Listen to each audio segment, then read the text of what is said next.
യോऽന്തഃ പ്രവിശ്യ മമ വാചമിമാം പ്രസുപ്താം സഞ്ജീവയത്യഖിലശക്തിധരസ്വധാംന അന്യാംശ ഹസ്തചരണശ്രവണത്വഗാദീൻ പ്രാണാന്നമോ ഭഗവതേ പുരുഷായ തുഭ്യം.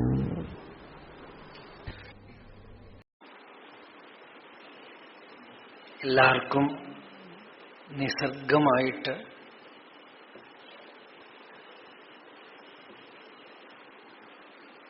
സഹജമായിട്ട്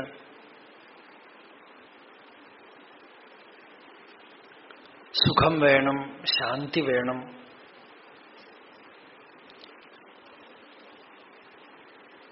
ദുഃഖം കൂടാതിരിക്കണം,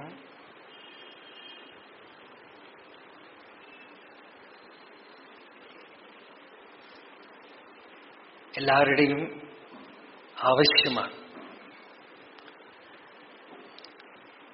ആഗ്രഹം എന്ന് പറഞ്ഞാൽ പോരാ, ആവശ്യമാണ്.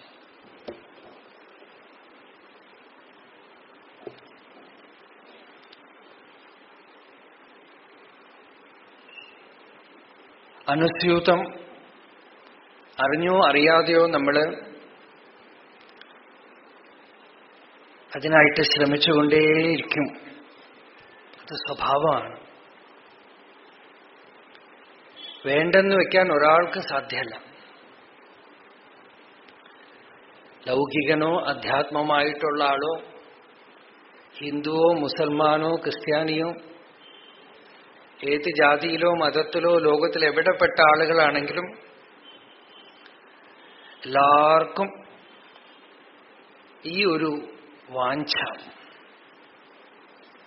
ഈ ഒരു പ്രവൃത്തി അകമേ നടന്നുകൊണ്ടേയിരിക്കും. സുഖം വേണം, ദുഃഖം വന്നാൽ അത് ഇല്ലാതാക്കണം, വിഷമം വന്നാൽ അത് ഇല്ലാതാക്കണം. അതിനായിട്ടാണ് ലോകത്തിലെ എല്ലാ പ്രവർത്തികളും ചെയ്യണത്. ധർമ്മം, അർത്ഥം, കാമം ഒക്കെ തന്നെ അതിനായിട്ടാണ്.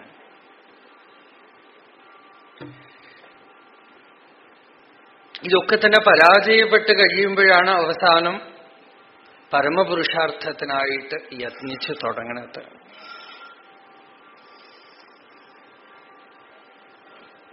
ബാലകൃഷ്ണൻ നായർ സാറ് കൂടെ കൂടെ പറയുന്ന ചില ശ്ലോകങ്ങളിൽ പെട്ടതാണ് ഭാഗവതത്തിലെ തുടക്കത്തിലുള്ള ശ്ലോകം. ധർമ്മസ്യ ഹി അപവർഗസ്യ നാർത്ഥോ അർത്ഥായോപകൽപ്പത്തെ നാർത്ഥസ്യ ധർമ്മൈകാന്തസ്യ കാമോ ലാഭായ ഹി സ്മൃതഃ കാമസ്യ നേന്ദ്രിയപ്രീതി ലാഭോ ജീവേത യാവത ജീവസ്യ തത്വജിജ്ഞാസ ന അർത്ഥോ യസ്യേഹ കർമ്മഭിഃ. നാർത്ഥോ യസ്യേഹ കർമ്മഭിഃ എന്നുള്ളത് അല്പം ബലത്തോടുകൂടെ തന്നെ അദ്ദേഹം ചൊല്ലുമായിരുന്നു.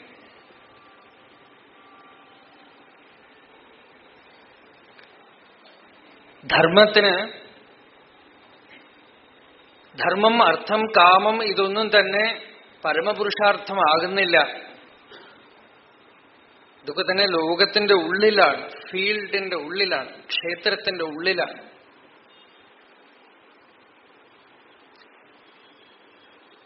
അർത്ഥകാമങ്ങൾക്ക് ആർക്കും ഉപദേശം കൊടുക്കേണ്ട ആവശ്യമില്ല. നിങ്ങളുടെ ആഗ്രഹങ്ങളൊക്കെ സാധിച്ചു കൊള്ളുക, ധാരാളം പണം സമ്പാദിച്ചു കൊള്ളുക എന്ന് ആരും ഉപദേശിക്കേണ്ട ആവശ്യമില്ല. എല്ലാവരും ചെയ്തോളും, പിടിച്ചു നിർത്തിയാലും ചെയ്തോളും. ആ പിടിച്ചു നിർത്താനുള്ള ഒരു ശ്രമമാണ് ധർമ്മം എന്ന് പറയുന്നത്. ഇതൊക്കെ കഴിഞ്ഞ് അവസാനാവുമ്പോ ജീവസ്യ തത്വജിജ്ഞാസ, ചിത്തം ശുദ്ധമായി എന്നുള്ളതിന്റെ ലക്ഷണം തന്നെ ഈ തത്വജിജ്ഞാസ ഉണ്ടാവണതാണ്. ജിജ്ഞാസ ഉള്ളിലുണ്ടാവുമ്പോ നമുക്ക് ദാഹിക്കുമ്പോ വെള്ളം കിട്ടണ പോലെ ജിജ്ഞാസ ഉള്ളിലുണ്ടാവുമ്പോ അത് പൂർത്തീകരിക്കാനുള്ള തീർത്ഥം,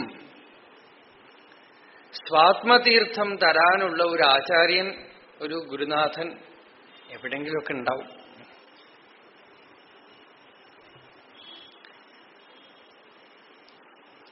അതിനാണ് സൃഷ്ടി, സ്ഥിതി, സംഹാരം, തിരോധാനം, അനുഗ്രഹം എന്ന് പറയുന്ന പഞ്ചമതത്വം. അനുഗ്രഹം, അനുഗ്രഹം ചെയ്യാൻ എപ്പോഴും ഇവിടെ ഉണ്ടാവും, ആരെങ്കിലും ഉണ്ടാവും.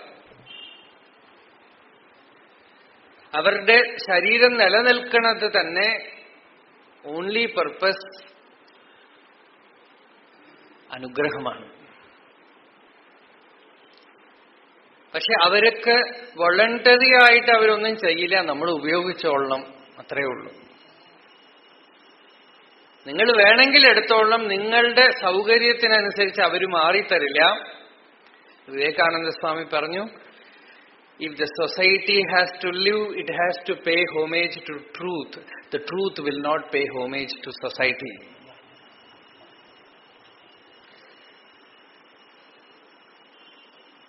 സത്യം കണ്ടവർ സത്യമേ സ്വരൂപമായിട്ടുള്ളവരാണ്. ബ്രഹ്മവിത് ബ്രഹ്മൈവ ഭവതി.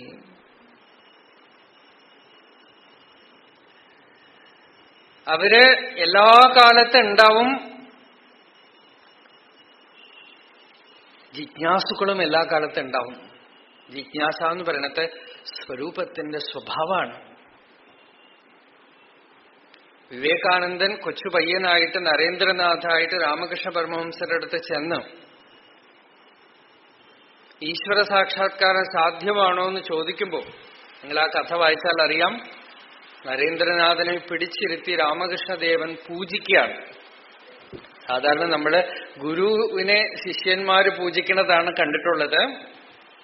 അവിടെ നരേന്ദ്രനാഥനെ പിടിച്ചിരുത്തി മുറിക്കകത്ത് കൊണ്ടുപോയി പൂട്ടിയിട്ട് കഴുത്തിൽ മാല അണിയിച്ച് ആരതി ഒഴിഞ്ഞ് നേദിച്ച് നീ സാക്ഷാത് നാരായണനാണെന്ന് പറഞ്ഞ് നമസ്കരിച്ചു രാമകൃഷ്ണ പരമഹംസർ. നരേന്ദ്രനാഥൻ വിചാരിച്ചു, ഈ പൂജാരിക്ക് നല്ല ഭ്രാന്താണ് തലയ്ക്ക്. ഞാൻ മഹേന്ദ്രനാഥ് ദത്തയുടെ മകൻ, എന്തോ അദ്ദേഹത്തിന്റെ അച്ഛന്റെ പേര് അതാണെന്ന് തോന്നുന്നു, ഓർമ്മയില്ല. നരേന്ദ്രനാഥ് ദത്താണ് എന്നെ നാരായണനാണ് ശിവനാണെന്ന് പറഞ്ഞ് പൂജിക്കണമെങ്കിൽ ഈ പൂജാരിക്ക് തലയ്ക്ക് സാമാന്യം സുഖക്കേട് പിടിച്ചിട്ടുണ്ടെന്ന് തീരുമാനിക്കണം എന്നാണ്. അങ്ങനെ തന്നെ വിചാരിച്ചു. ഇറങ്ങി വന്ന് പുറത്തു വന്നു കഴിയുമ്പോൾ അദ്ദേഹത്തിന്റെ പെരുമാറ്റത്തിൽ ഒരു കുഴപ്പവും കാണാനില്ല. പിന്നീട് വിവേകാനന്ദ സ്വാമികൾ പറയണു, പിന്നീടാണ് എനിക്ക് മനസ്സിലായത്, ഠാക്കൂർ എന്നെയല്ല പൂജിച്ചത്, എന്റെ ഉള്ളിലുള്ള ജിജ്ഞാസയാണ്. ഈശ്വരൻ ഉണർന്നു വരുന്നത് ആ ഫ്ലവറിങ്, ബ്ലോസമിങ്. ഒരു ജീവന്റെ ഉള്ളില് ഈ ബ്രഹ്മജിജ്ഞാസ വരുമ്പോ ഭഗവാന്റെ ആദ്യോ അവതാരഃ പരമേശ്വരസ്യ. ഈശ്വരന്റെ ആദ്യത്തെ അവതാരം എന്താണെന്ന് വെച്ചാൽ ഈ പുറമേ കാണുന്ന അവതാരമൊന്നും അല്ലാത്രേ. ഉള്ളില് ഭഗവാനെ അറിയണം എന്ന് പറഞ്ഞ് ഉത്കടമായി ഉണ്ടാവുന്ന അഭിലാഷം ഉണ്ടല്ലോ, അത് ഭഗവാന്റെ തന്നെ അവതാരമാണ്. അന്തര്യാമി തന്നെ പുറമേക്ക് മാനിഫെസ്റ്റ് ആവണത്താണത്. യോഗികൾക്ക്, സത്യം കണ്ടെത്തിയവർക്ക്, ജ്ഞാനികൾക്ക് കാണാൻ ഏറ്റവും എക്സൈറ്റ്മെന്റ്, ആനന്ദം ഉണ്ടാവണത് ഈ ഫ്ലവറിംഗ് ആണ്, ബ്ലോസമിങ്. ബാലകൃഷ്ണൻ നായർ സാറെ കണ്ടിട്ടുള്ളവർക്കറിയാം. ഇപ്പോ അദ്ദേഹം പറഞ്ഞു, വേറെ ഒരു വാക്കുമില്ല. പലവട്ടം സാറിത് പറയും, രാവിലെ ആയാലും ഞാൻ ഈ വാതിലങ്ങോട്ട് തുറന്നു വെക്കും, ആർക്ക് വേണമെങ്കിലും വരാം. ഇവിടെ നമ്മൾ ഇതേ പറയുള്ളൂ, വേറെ ഒന്നും പറയാനില്ല. നിങ്ങൾ ബോധമാണ്. ഒരു പ്രാവശ്യം ഞാനിവിടെ സപ്താഹത്തിനോ മറ്റോ വരുമ്പോഴാണ് പോയി കാണാറ്. ആദ്യമായി കണ്ടുമുട്ടിയത് ഭക്തന്മാരുടെ പലരുടെ ആഗ്രഹമാണ് സാറിനെ കുറിച്ച് എന്തെങ്കിലുമൊക്കെ പറയണമെന്ന് വന്ന്. അത് പറഞ്ഞപ്പോ തന്നെ ഞാൻ ബാബുവിനോട് പറഞ്ഞു, ഇത് പറയേണ്ടി കിടന്നില്ല എന്നോട്. പറഞ്ഞു കഴിഞ്ഞാൽ അതിനെക്കുറിച്ചുള്ള ചിന്ത ഉള്ളിൽ വരും, അല്ലെങ്കിൽ സ്പോണ്ടേനിയസ് ആയിട്ട് വരും. ആദ്യമായിട്ട് ബാലകൃഷ്ണൻ നായർ സാറ് എനിക്കറിയില്ല, അദ്ദേഹം ആരാ ഒന്നും എനിക്കറിയില്ല. രാമകൃഷ്ണാശ്രമത്തിലെ തൃശ്ശൂര് വിവേകാനന്ദ വിജ്ഞാന ഭവനത്തിൽ ഒരു പ്രഭാഷണം നടക്കുകയാണ്. രാവിലെ ഉപനിഷത്തും വൈകുന്നേരം എന്താന്ന് ഓർമ്മയില്ല ഇപ്പോ. അപ്പോ രാമകൃഷ്ണാശ്രമം പബ്ലിഷ് ചെയ്ത മനീഷാ പഞ്ചകം പുസ്തകം അത് എടുത്തിങ്ങനെ നോക്കുകയാണ്. ഗംഭീരമായ ഒരു വ്യാഖ്യാനം. സ്വാനുഭൂതിയുടെ രസം തുളുമ്പുന്ന വ്യാഖ്യാനം, തെളിഞ്ഞ ദൃഷ്ടി. ഇത്രയും അനുഭവസമ്പന്നനായി ഏത് സ്വാമിയാണ് വ്യാഖ്യാനിച്ചിരിക്കുന്നത്? സാധാരണ രാമകൃഷ്ണാശ്രമം പുസ്തകം എന്ന് വെച്ചാൽ നമ്മൾ പ്രതീക്ഷിക്കുന്നത് അങ്ങനെയാണല്ലോ എന്ന് അങ്ങോട്ട് തിരിഞ്ഞു നോക്കി. കവറില് പ്രൊഫസർ ജി ബാലകൃഷ്ണൻ നായർ എന്ന് കണ്ടു. ആ പേരിനും ഈ ഭാഷ്യ വ്യാഖ്യാനത്തിനും ലൗകികമായിട്ട് നോക്കിയാൽ സംബന്ധമൊന്നും കാണാനില്ല. അത് രാമകൃഷ്ണാശ്രമം പബ്ലിക്കേഷനാണ്. അപ്പൊ ഞാൻ ചെന്ന് അന്നുണ്ടായിരുന്ന സ്വാമിയോട് ചോദിച്ചു, ഇതാരാത്? ഈ പുസ്തകം വ്യാഖ്യാനിച്ചിരിക്കുന്ന ഈ മഹാത്മാവ് ആരാണ്? അപ്പൊ സ്വാമി എന്നോട് പറഞ്ഞു, അദ്ദേഹം ഒരു വലിയ വേദാന്താചാര്യനാണ്. പഴയ കാലത്ത് പാലക്കാട് വിജ്ഞാനരമണീയത്തിലും, ഞാനപ്പോ വിജ്ഞാനരമണീയത്തിൽ പ്രഭാഷണം തുടങ്ങിയിട്ടേ ഉള്ളൂ. അന്നവര് പിന്നീട് അവരെന്നോട് ധാരാളം പറഞ്ഞു, ഇവിടെ സാർ ആദ്യം ഇവിടെയാണോ വന്ന് ചെയ്തത്?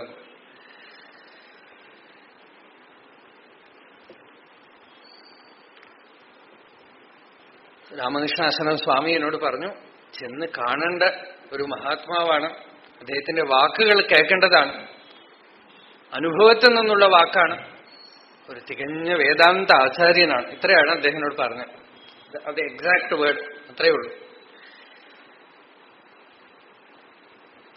അതേസമയം അതൊരു ഈശ്വര നിയോഗം പോലെ തൃശ്ശൂരുണ്ടായിരുന്ന വേണു എന്ന് പറയുന്ന അദ്ദേഹം ഇപ്പോ മരിച്ചുപോയി. സാറുടെ വലിയൊരു ഭക്തനായിരുന്നു. അന്നൊരു 15 ശ്ലോകമായിട്ടൊരു പുസ്തകം എഴുതിയിരുന്നു ഞാൻ, വേദാന്ത അനുസന്ധാനമാല എന്ന് പറഞ്ഞിട്ട്. അതിൽ ആ പുസ്തകം കൊണ്ടുവന്ന് സാറിന്റെ കയ്യിൽ കൊണ്ടുവന്ന് കൊടുത്തിരിക്കണം. അത് കുറച്ചു ദിവസം കഴിഞ്ഞതും സാറ് പാലക്കാട് പ്രഭാഷണത്തിന് വരികയും ചെയ്തു. അപ്പൊ പറഞ്ഞു എന്നോട്, ആദ്യത്തെ ശ്ലോകം വായിച്ചപ്പോ തന്നെ ഞാനൊന്ന് കാണണമെന്ന് വിചാരിച്ചു എന്ന് പറഞ്ഞു. എന്താന്ന് വെച്ചാൽ സാറുടെ പുസ്തകം ഞാൻ വായിച്ചിട്ടില്ല. പക്ഷെ ആദ്യത്തെ ശ്ലോകത്തില് ബോധരൂപമഹം വന്ദേ കോഹമിത്യനുശീലനാഥ് എന്നൊരു വാക്കുണ്ട്. സാറുടെ പുസ്തകം മുഴുവൻ ബോധം ബോധം ബോധം എന്നുള്ള വാക്കാണ്. അപ്പൊ സാറ് പറഞ്ഞു, ആദ്യത്തെ ശ്ലോകം കണ്ടപ്പോ കാണണമെന്ന് വിചാരിച്ചു എന്ന് പറഞ്ഞു. അങ്ങനെയാണ് ആദ്യമായിട്ട് കണ്ട്. സാറ് രാവിലെ സദ്ദർശനവും വൈകിട്ട് ഭാഗവതവും പറയായിരുന്നു പാലക്കാട്. ഒരു പുതിയ രീതിയില് ഭാഗവതം കേൾക്കായിരുന്നു അന്ന്. അട്ടെ, അപ്പോ വിഷയത്തിലേക്ക് വരാം. എപ്പോഴും തന്നെ അവൈലബിൾ ആക്കാണ് രമണ മഹർഷി. രാത്രി പോലും വാതിലടയ്ക്കാൻ സമ്മതിക്കില്ല. നല്ല തണുത്ത കാറ്റടിക്കുന്നു, ഭഗവാൻ വാതിലടച്ചു വെക്കട്ടെ എന്ന് ചോദിച്ചാൽ തുറന്നു വെക്കും, ആരെങ്കിലും വരും. രാത്രി ആര് വരാനാണ്? ചിലപ്പോൾ ആരെങ്കിലുമൊക്കെ കയറി വരും. സ്വാനുഭവം നേടിയ മുക്തപുരുഷന് ആ ശരീരം നിൽക്കുന്നതിന് ഒരു പ്രയോജനമേ ഉള്ളൂ, ആരെങ്കിലും പ്രയോജനപ്പെടുമെന്നാണ്. ആരെങ്കിലും ഒരിക്കൽ കേൾക്കാൻ വേണ്ടി കാത്തുകൊണ്ടിരിക്കും.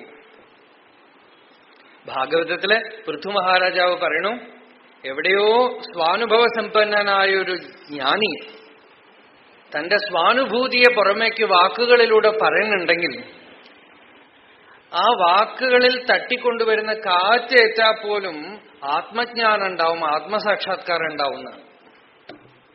സുധാകണാനില സ്മൃതിം പുനഃ യച്ഛതി വിസ്മൃത തത്വവർത്തമനാം.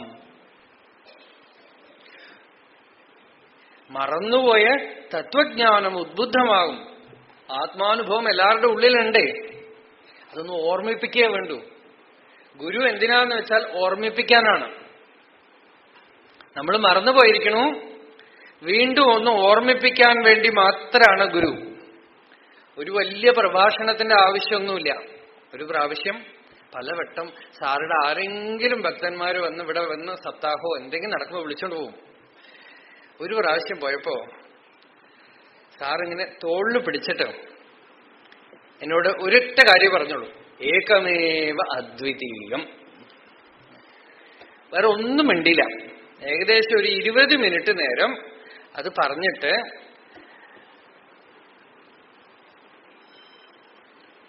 അങ്ങനെ തോള് പിടിച്ച് നോക്കി നോക്കി നോക്കി ആസ്വദിക്കുകയായിരുന്നു. എന്തെങ്കിലും നമ്മൾ വളരെ എക്സൈറ്റിംഗ് ആയിട്ട് വല്ലതും കണ്ടാൽ ആസ്വദിക്കില്ലേ, അതുപോലെ ആസ്വദിക്കുകയായിരുന്നു. നോക്കി നോക്കി ആസ്വദിച്ച് മഹാഭാഗ്യം, മഹാഭാഗ്യം. ഇത്രേ പറഞ്ഞുള്ളൂ, വേറെ ഒന്നുമില്ല. ഏകമേവ അദ്വിതീയം. ആചാര്യസ്വാമികൾ ഒരിടത്ത് പറയുന്നുണ്ട്, ഇത് ഒരു പ്രാവശ്യം കേട്ടാ മതി എന്നാണ്. ഏകമേവ അദ്വിതീയം ഇതി ഗുരുവാക്യൈ സുനിശ്ചിതം ഏതത് ഏകാന്തമിത്യുക്തം ന മഠോ ന വനാന്തരം എന്നാണ്.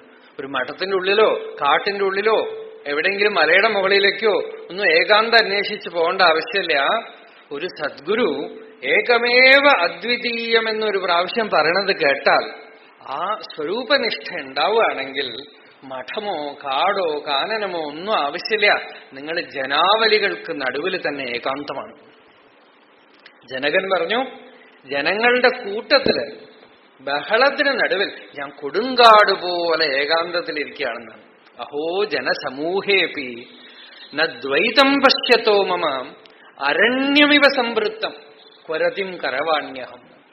ജനക്കൂട്ടത്തിന്റെ നടുവിൽ പോലും ദ്വൈതം കാണാത്തത് കൊണ്ട് നല്ല കൊടുങ്കാട് പോലെ മൗനമാണ്, നിശ്ചലമാണ്. അപ്പോ ഈ ഒരു വാക്ക് ഒരു സദ്ഗുരുവിൽ നിന്ന് കേൾക്കാൻ വേണ്ടി മാത്രമാണ് ആ സദ്ഗുരുവിന്റെ ശരീരം ലോകത്തിൽ നിൽക്കണത്.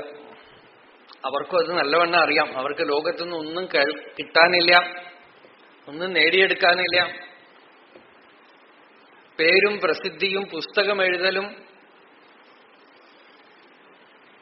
സ്ഥാനമാനങ്ങളും ഒക്കെ തന്നെ അവർക്ക് ഉള്ളിൽ കിട്ടിയിട്ടുള്ള അനുഭൂതിയോട് തുലനം ചെയ്ത് നോക്കുമ്പോൾ തുച്ഛമാണ്.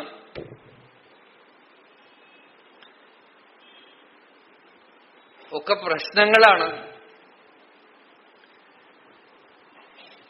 ഇതൊന്നും അവർക്ക് വേണ്ട. കാരണം ഉള്ളിലുള്ള ശാന്തി എല്ലാറ്റിനേക്കാളും മേലെയാണ്. ആ ശാന്തി നിരന്തരം അനുഭവിച്ചുകൊണ്ടിരുന്ന ഒരു മഹാപുരുഷനാണ് തിരുവനന്തപുരത്ത് അനേക വർഷങ്ങൾ ഉണ്ടായിരുന്നത്. ആ പാൽക്കുളങ്ങര പോയി ചോദിച്ചാൽ പോലും പലർക്കും അറിയില്ല. വീട്ടിന്റെ അടുത്ത് പോയി അന്വേഷിച്ചാൽ പോലും പലവട്ടം, എനിക്ക് ഈ സ്ഥലഭ്രമം കുറെ കൂടുതലാണ്, അതുകൊണ്ട് പലരും കൂടെ പോയി പുതിയതായിട്ട് ആരെങ്കിലും വിളിച്ചോണ്ട് പോയാൽ പോലും സ്ഥലം കണ്ടുപിടിക്കാൻ വലിയ ബുദ്ധിമുട്ടാണ്, അറിയാൻ വളരെ വിഷമാണ്. അവരെപ്പോഴും അവൈലബിൾ ആണ്. അവരെ നമ്മൾ ഉപയോഗിക്കാൻ നമുക്കറിയണം. അപ്പോ നമുക്ക് ശാന്തി വേണം, സുഖം വേണം, പൂർണ്ണത്വം വേണം. എങ്ങനെ കിട്ടും? ഉപനിഷത്ത് പറഞ്ഞു, തമേവൈകം ജാനഥ ആത്മാനം അന്യാവാചോ വിമുഞ്ചഥ അമൃതസ്യേഷ സേതു. സ്വയം തന്റെ യഥാർത്ഥ സ്വരൂപം എന്താണെന്ന് അറിയാം, ബാക്കിയൊക്കെ വിട്ടുകളയാന്നാണ്. അന്യാവാചോ വിമുഞ്ചഥ അമൃതസ്യേഷ സേതു. നീ മറ്റു പലതും ഒന്നും അറിയേണ്ട ആവശ്യമില്ല, തന്നെ താൻ അറിയാം. നമുക്ക് ഏറ്റവും ആശ്ചര്യം, നമ്മൾ നമ്മളെ മറന്നുപോയി, അതുകൊണ്ട് നമ്മളെ പറഞ്ഞു തരാൻ വേണ്ടിയാണ് ഈശ്വരൻ ഇറങ്ങി വരുന്നത് എന്നാണ്. ശങ്കരാചാര്യരുടെ അവതാരത്തിനെ കുറിച്ച് പറയണത് അങ്ങനെയാണ്. അജ്ഞാനാന്തർഗഹനപതിതാൻ ആത്മവിദ്യോപദേശൈഃ ത്രാതും ലോകാൻ ഭവദവശിഖാ താപപാപച്യമാനാൻ മുക്ത്വാ മൗനം വടവിടപിനോ മൂലതോ നിഷ്പതന്തി ശംഭോർമൂർത്തി ചരതി ഭുവനേ ശങ്കരാചാര്യരൂപ. ശിവൻ തന്നെ ഇറങ്ങി വന്നു, മൗനം വിട്ടിട്ട് വർത്തമാനം പറയാൻ തയ്യാറായിട്ട് വന്നു എന്നാണ്.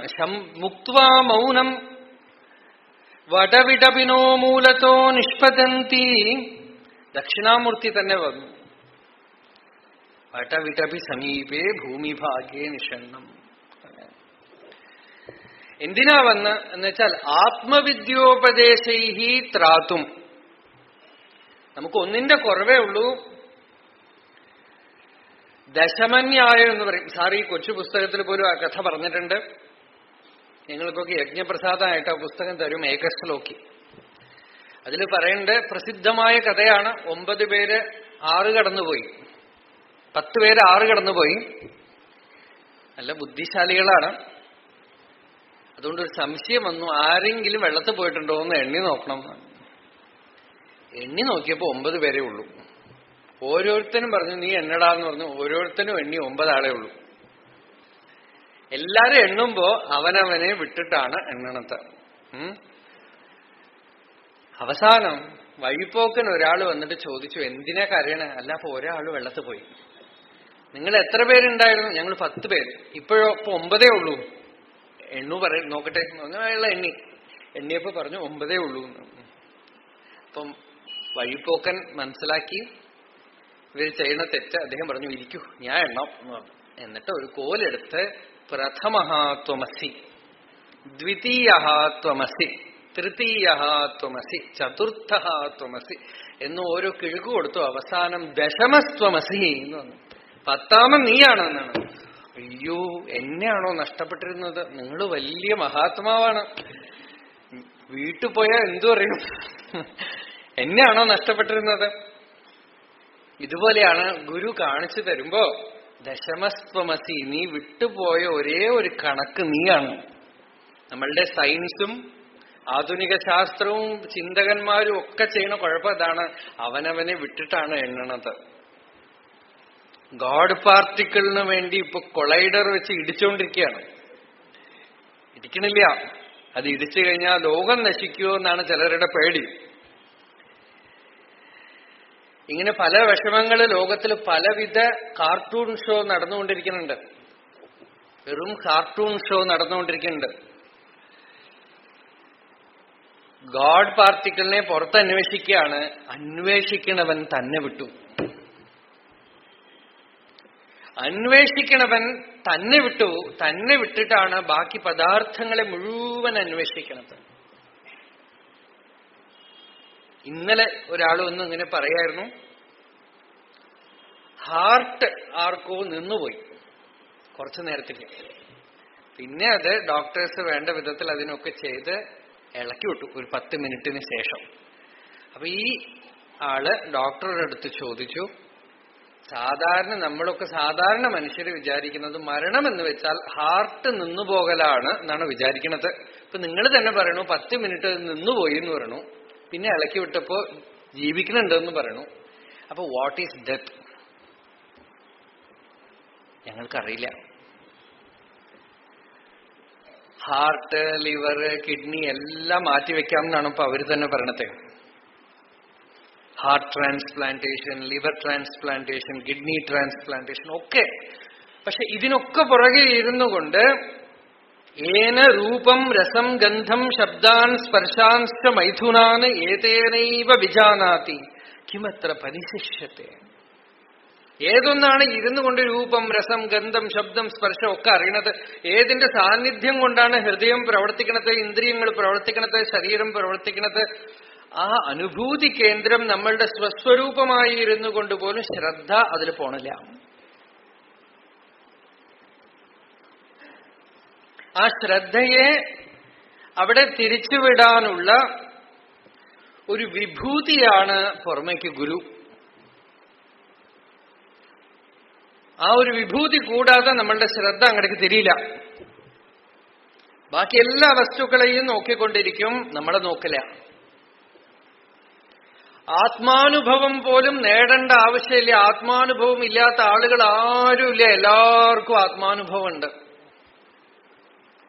ഞാൻ പറയണതല്ല, വേദം പറയണു, യസ് സാക്ഷാത് അപരോക്ഷം ബ്രഹ്മ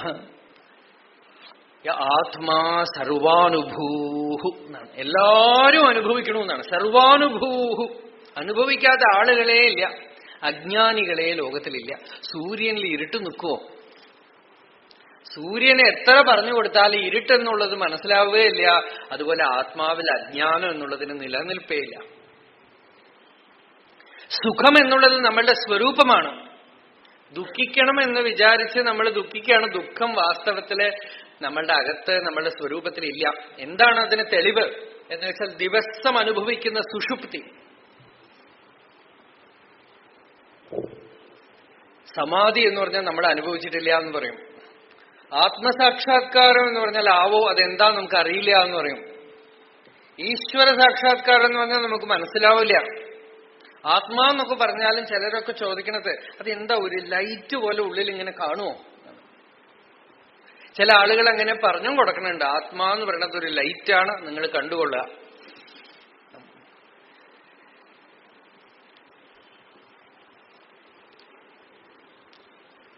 ഇങ്ങനെയൊക്കെ പറഞ്ഞാൽ നമുക്ക് അറിയില്ല എന്ന് പറയാം. പക്ഷെ സുഷുപ്തി, സ്വപ്നം കാണാതെയുള്ള ഉറക്കം, സത്സംഗം തുടങ്ങുമ്പോ ചിലവർ അതിലേക്ക് പ്രവേശിക്കും.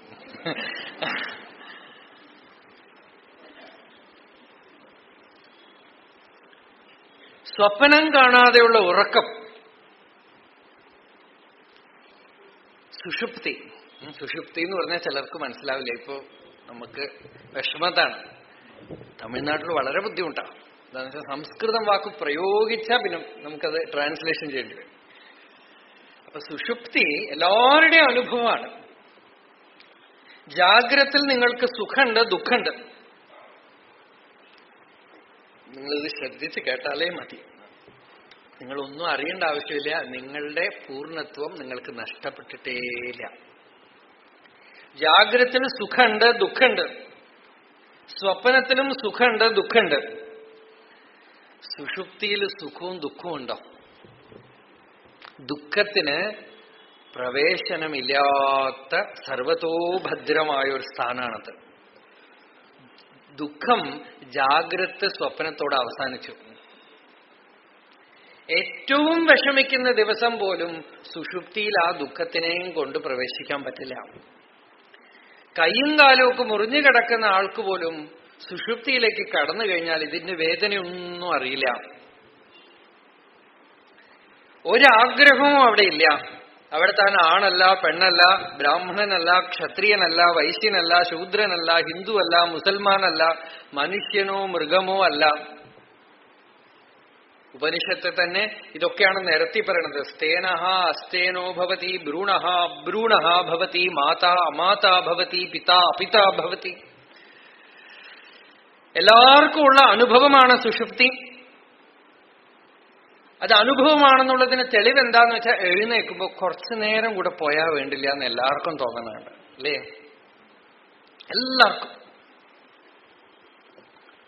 എല്ലാവർക്കും ലോകത്തിൽ എവിടെയുള്ള ആർക്കും ആസ്വാദ്യമായിട്ടുള്ള ഒരു അവസ്ഥയാണ്. ഒരുപക്ഷെ 6 മണിക്ക് എഴുന്നേക്കാണതിനു പകരം 3 മണിക്ക് എഴുന്നേറ്റാൽ വാച്ച് നോക്കിയാൽ ഇനിയൊരു 3 മണിക്കൂറുണ്ട് എന്ന് കാണുമ്പോൾ ഒരു സന്തോഷമുള്ളെന്നിങ്ങനെ വരും. ആ സന്തോഷത്തിനെ നോക്കൂ. നിങ്ങൾക്ക് ആത്മസാക്ഷാത്കാരം ഉണ്ടാവുന്നത് പുതിയതായിട്ട് എന്തെങ്കിലും ഉള്ളിലേക്ക് കടത്തിയിട്ടല്ല. നിങ്ങളുടെ ഉള്ളിലുണ്ടാവണ ഈ സ്ഫൂർത്തികളെയൊക്കെ ശ്രദ്ധിച്ചാൽ മതി. എന്തുകൊണ്ട് ഈ സന്തോഷം വരണു എന്ന് ചോദിച്ചാൽ മതി. നിങ്ങൾ പുതിയതായിട്ടൊന്ന് ചിന്തിച്ച് ഉള്ളിൽ കടത്തേണ്ട ആവശ്യം പോലും ഇല്ല. സ്പോണ്ടേനിയസ് ആയിട്ട് വരുന്ന ഒരു ഇൻഫ്ലക്സ് ആണത് എല്ലാവർക്കും. ഇനി 3 മണിക്കൂറുണ്ടോന്ന് പറഞ്ഞു ചിന്തിക്കുന്നതിന് മുമ്പ് പൊതച്ചു. ഒരു മിനിറ്റ് നിന്ന് ചോദിക്കാം, എന്തുകൊണ്ട് എനിക്ക് ഈ ജാഗ്രതത്തിനെ അപേക്ഷിച്ച് അവിടെ പ്രിഫറൻസ് ഉണ്ടാവണം? ജാഗ്രത്തിൽ അനേക വസ്തുക്കളുണ്ട്, അവിടെ അനേക വസ്തുക്കളില്ല. ജാഗ്രത്തിൽ ഞാനൊരു വ്യക്തിയാണ്, അവിടെ ഞാൻ ഒന്നുമല്ല. ജാഗ്രതയിൽ എനിക്ക് പദവികളും പ്രമോഷനും പണവും കല്യാണവും മക്കളും ജനനവും മരണവും ഒക്കെ ഉണ്ട്. ഇവിടെ സുഖം ധാരാളം കിട്ടും, നമ്മൾ പ്രതീക്ഷിക്കുന്ന പലതും കിട്ടും. അവിടെ അതൊന്നും കിട്ടാൻ പോണില്ല. അവിടേക്ക് പോകുമ്പോ ശരീരവും ലോകവും എന്റെ വ്യക്തിത്വവും ഒക്കെ ഞാൻ ഉപേക്ഷിക്കണു. എന്നിട്ടും ശരീരമില്ലാത്ത, ലോകമില്ലാത്ത, പേഴ്സണാലിറ്റി ഇല്ലാത്ത, മനസ്സില്ലാത്ത, അച്ചീവ്മെന്റ്, അറ്റൈൻമെന്റ്, സക്സസ് ഒന്നുമില്ലാത്ത, ഈശ്വരൻ പോലും ഇല്ലാത്ത, ഭക്തിയില്ലാത്ത, ഈശ്വരനില്ലാത്ത ആ അവസ്ഥയ്ക്ക് എന്തുകൊണ്ട് നമ്മൾ വോട്ട് ചെയ്യണം? കാരണം ഏഷ സംപ്രസാദ, ശ്രുതി പറയണത് അവിടെ സംപ്രസന്നനാവണം. സ്വമപീതോ ഭവതി ബ്രഹ്മസമ്പന്നോ ഭവതി. അവിടെ ആത്മാവിൽ ആത്മാവായ അന്യമായൊരു വസ്തുവില്ലാതെ ഇരിക്കണം. എന്നാ പിന്നെ ഉറങ്ങിയാ മതിയോ? ഈ മെനക്കെടൊന്നും വേണ്ടല്ലോ. നല്ല എളുപ്പത്തിൽ പോയി അങ്ങോട്ട് കിടന്നങ്ങോട്ട് ഉറങ്ങിയാൽ നമുക്ക് ആത്മസാക്ഷാത്കാരം ഉണ്ടാവോ? ഉണ്ടാവില്ല. ആത്മസാക്ഷാത്കാരം വേറെ, ആത്മാനുഭൂതി വേറെ. ആത്മാനുഭൂതി തന്നെയാണ് അവിടെ ഉണ്ടാവുന്നത്. പക്ഷേ അതൊരു നാച്ചുറൽ സ്റ്റേറ്റ് ആണ്. അത് ഈശ്വരന്റെ കൃപയാണെന്ന് വേണമെങ്കിൽ പറയാം. എന്നുവെച്ചാൽ നിങ്ങൾക്ക് സ്വന്തമല്ല. നാച്ചുറൽ ആയിട്ടുള്ളതൊന്നും നമുക്ക് സ്വന്തമല്ല. നമ്മളൊക്കെ നാച്ചുറൽ ആവണം എന്നാ പറയണത്. നാച്ചുറൽ ആയിട്ടുള്ളതൊന്നും നമ്മളുടെ കയ്യിലില്ല. മഴ നാച്ചുറലാണ്, വെയില് നാച്ചുറലാണ്. അത് മഴ പെയ്യുമ്പോ പെയ്യും, വെയിൽ അടിക്കുമ്പോ അടിക്കും, നമുക്ക് കിട്ടിയിട്ടില്ല. സുഷുപ്തി നാച്ചുറലാണ്. അതുകൊണ്ട് അത് വരുമ്പോ വരും. വാർദ്ധക്യാവും തോറും അതിന്റെ ഓർമ്മകളെ കുറഞ്ഞു പോകും. ചിത്തവൃത്തികൾ മാത്രമേ നമുക്ക് ഓർമ്മ വരുള്ളൂ. ആ ആ ഡെപ്ത് ഉള്ളിലുണ്ടാവില്ല. എങ്കിലും കുറച്ചു നേരം നമ്മൾ അതിൽ നിൽക്കും. അതില്ലെങ്കിൽ നമ്മൾ ജീവനോടെ തന്നെ ഇരിക്കില്ല. ദിവസം ആ സോഴ്സിൽ പോയി, മൂലത്തിൽ പോയി ഒന്നങ്ങനെ ലയിച്ച് താനായി മാത്രം ഇരുന്ന് നഗ്നമായിട്ട് ഇരുന്നിട്ട് വരുന്ന ഒരവസ്ഥയാണത്. എല്ലാവരും അതിന് മാത്രം ഒരു ഭേദമില്ല. ജ്ഞാനിക്ക് മാത്രമുള്ള അനുഭവമല്ല, സന്യാസിക്ക് മാത്രമുള്ള അനുഭവമല്ല. എല്ലാവർക്കും ആ ഒരു അവസ്ഥയില് ഉപാധിവിഹീനമായിട്ട് ഇരിക്കാനുള്ള ഒരു ചാൻസ് കിട്ടുന്നുണ്ട്. പക്ഷെ ആ അനുഭവം നാച്ചുറലാണ്. ആത്മസാക്ഷാത്കാരം എന്ന് പറയണത് കോൺഷ്യസ് ആണ്, ബോധപൂർവം നേടേണ്ടതാണ്. ആ അവസ്ഥ നമുക്കൊരു കാര്യം കാണിച്ചു തരണു. സുഖം നമ്മളുടെ സ്വരൂപമാണ്. സുഖം നേടിയെടുക്കേണ്ടതല്ല. സുഖം ഞാൻ ഉണ്ടെങ്കിലേ ഉള്ളൂ എന്നുള്ളതില്ല. പ്രജാപതിക്ക് ഇന്ദ്രൻ കാണിച്ചു കൊടുത്തപ്പോ ഇന്ദ്രൻ അവസാനം സുഷുപ്തി വരെ വന്നു. അപ്പൊ ഇന്ദ്രൻ പറഞ്ഞു, അയ്യേ അവിടെ ഞാൻ എന്നുള്ളതും ഇതെന്നുള്ളതും ഇല്ലല്ലോ എന്നാണ്. ഞാനെന്നും ഇതെന്നുള്ള ഒക്കെ നശ്വരം, ശൂന്യം പോലെ. അപ്പോ ഭാഷ്യകാരൻ പറയുന്നുണ്ട്, ദോഷ സ്വൽപ്പോപി അവശിഷ്ട. കുറച്ചൊരു ദോഷമുണ്ട് ഇയാളുടെ ഉള്ളിൽ. എന്താന്ന് വെച്ചാൽ ഇയാള് ധരിക്കണത് ഞാനൊരാൾ നിന്നിട്ട് വേണം സുഖിക്കാൻ എന്നാണ്.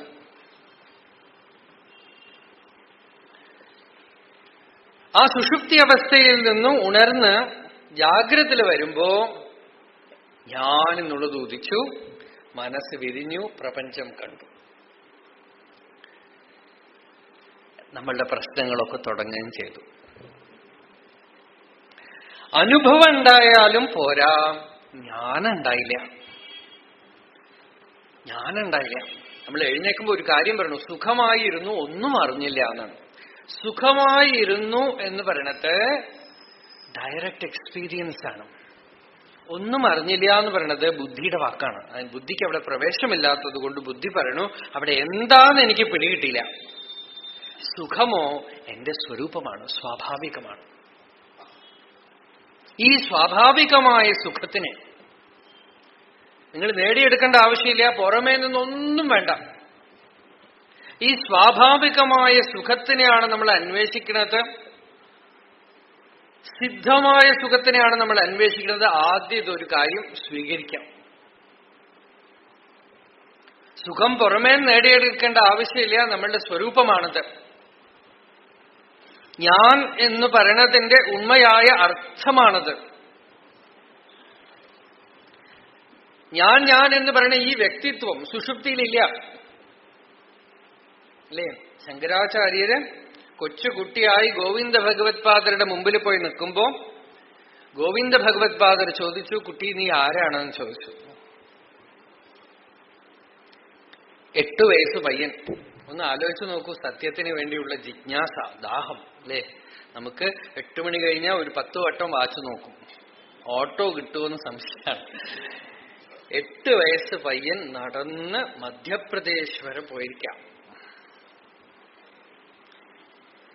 ഈ സത്യത്തിനെ അറിയാനായിട്ട്. ഗോവിന്ദ ഭഗവത് പാദർ ചോദിച്ചു, കുട്ടി നീ ആരാണെന്ന് ചോദിച്ചു. ന ഭൂമിർന തോയം ന തേജോ ന വായു നഖം നേന്ദ്രിയം വാ ന തേഷാം സമൂഹം അനൈകാന്തികത്വാത് സുഷുപ്ത്യേക സിദ്ധഃ തദേകോ വസിഷ്ഠ ശിവഃ കേവലോഹം. പഞ്ചഭൂതാത്മകമായ ഒന്നും തന്നെ ഞാനല്ല, അതൊക്കെ ഓരോ സമയത്ത് ഉണ്ടായി മാറിപ്പോണു. മാറിപ്പോകാതെ സുഷുപ്തി അവസ്ഥയിലും യാതൊന്നുണ്ടോ? സുഷുപ്തിയേക സിദ്ധ. സുഷുപ്തിയിൽ ശരീരം സിദ്ധമല്ല, സുഷുപ്തിയിൽ മനസ്സ് സിദ്ധമല്ല, ബുദ്ധി സിദ്ധമല്ല. പക്ഷേ നമ്മളുടെ അസ്തിത്വം ആർക്കും നിഷേധിക്കാൻ പറ്റില്ല. നിലനിൽപ്പ്, ആലേഷ നായർ സാർ ഉപയോഗിക്കുന്ന വാക്കതാണ്. ഞാൻ സാധാരണ അസ്തിത്വം, ഇരുപ്പ് എന്നൊക്കെ പറയും. ആ നിലനിൽപ്പ്, അവനവന്റെ നിലനിൽപ്പ്, അസ്തിത്വം, ഇരുപ്പ് ആർക്കും നിഷേധിക്കാൻ ഒക്കുകയില്ല. സുഖമായിട്ട് ഇരുന്നു, സുഖം തന്നെ സ്വരൂപമായിട്ട് ഇരുന്നു എന്ന് നമ്മള് ഡിക്ലറേഷൻ നടത്തുന്നുണ്ട് എഴുന്നേറ്റിട്ട്. അപ്പൊ സുഖം നേടിയെടുക്കേണ്ട സാധനമല്ല. ആ അവസ്ഥയിൽ ഇല്ലാത്തതൊക്കെ പൊന്തി വരണു, മനസ്സ് ശരീരമൊക്കെ, അത് കളയേ വേണ്ടു, ചകഞ്ഞു മാറ്റിയേ വേണ്ടു. നിഷേധിച്ച് നിഷേധിച്ച് നിഷേധശേഷോ ജയതാത് അശേഷ. ഭാഗവതത്തില് ഗജേന്ദ്രമോക്ഷം നിഷേധിച്ച് നിഷേധിച്ച് എന്ത് അവശേഷിക്കുന്നുവോ അതിനെ തൊട്ടറിഞ്ഞാൽ അത് അശേഷമായ പൊരുളാണെന്നാണ്. എന്നുവെച്ചാൽ അതിനെ തൊട്ട് കഴിഞ്ഞാൽ സർവാത്മത്വ മഹാവിഭൂതി സഹിതം സ്യാദ് ഈശ്വരത്വം സ്വതസിദ്ധേത് പുനരഷ്ടധാ പരിണതം ച ഐശ്വര്യം അവ്യാഹതം. അതിനെ തൊട്ട് കഴിഞ്ഞാൽ സർവാത്മഭാവം വന്നു. ഞാൻ എന്നെ അറിഞ്ഞു കഴിഞ്ഞാൽ സകലതിനെയും അറിഞ്ഞു. ഏകവിജ്ഞാനേന സർവവിജ്ഞാനം. എന്റെ സ്വരൂപത്തിനെ അറിയുക എന്ന് വെച്ചാലോ, ഇപ്പോ നമ്മൾ ഒരു വസ്തുവിനെ അറിഞ്ഞു കഴിഞ്ഞാൽ അറിഞ്ഞു കഴിഞ്ഞ് മറന്നുപോകും. ഓർക്കലും മറക്കലും ബുദ്ധിയുടെ മണ്ഡലത്തിലാണ്. ദയവേത് നിങ്ങളൊരു കാര്യം ഓർത്തോളണം, നിങ്ങൾ മനസ്സിലാക്കാൻ ശ്രമിക്കരുത്. നിങ്ങൾ കേട്ടാ മതി, നിങ്ങൾ കേൾക്കുക മാത്രം ചെയ്താൽ മതി.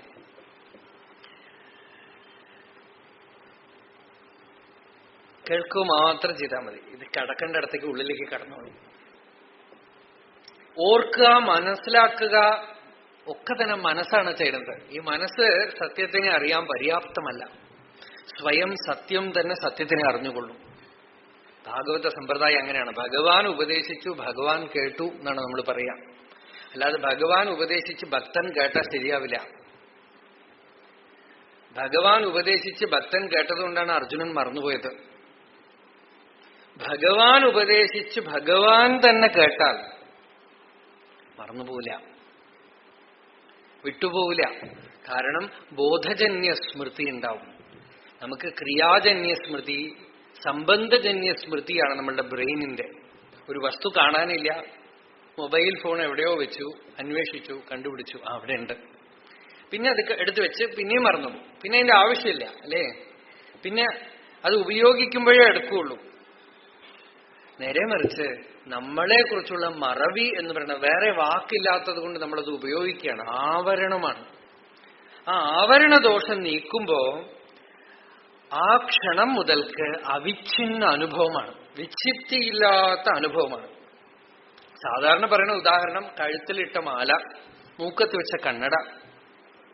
കണ്ണടയുടെ ഉള്ളിൽ കൂടെ തന്നെ കണ്ണട തരും, നഷ്ടപ്പെട്ടിട്ടൊന്നുമില്ല. കണ്ണട വെച്ച ആളുകളൊക്കെ എപ്പോഴെങ്കിലും ഒരു ദിവസം ചെയ്യത്. ആരെങ്കിലും പറയും ഇതാ ഉണ്ടല്ലോ, ഒയ്യോ എന്ന് ചിരിക്കും അല്ലെ. രമണ മഹർഷി പറയും, ആത്മസാക്ഷാത്കാരം നേടിയ ആൾക്ക് തന്റെ പ്രയത്നത്തിനെ മുഴുവൻ തിരിഞ്ഞു നോക്കിയിട്ട് ചിരിക്കേണ്ടി വരും എന്നാണ്. ഇതിനാണോ ഞാനിപ്പോ ഇത്രയും മെനക്കെട്ടത് എന്ന് തോന്നുന്നു അത്രേ. പക്ഷെ നിർത്തിയില്ല. ആ പ്രയത്നിക്കാനുള്ള അർജുണ്ടല്ലോ, വാസന, അത് എന്തെങ്കിലുമൊക്കെ പ്രവർത്തിച്ച് ശമിച്ചേ പറ്റൂ. അതിനുവേണ്ടിയാണ് പ്രയത്നിക്കുന്നത്.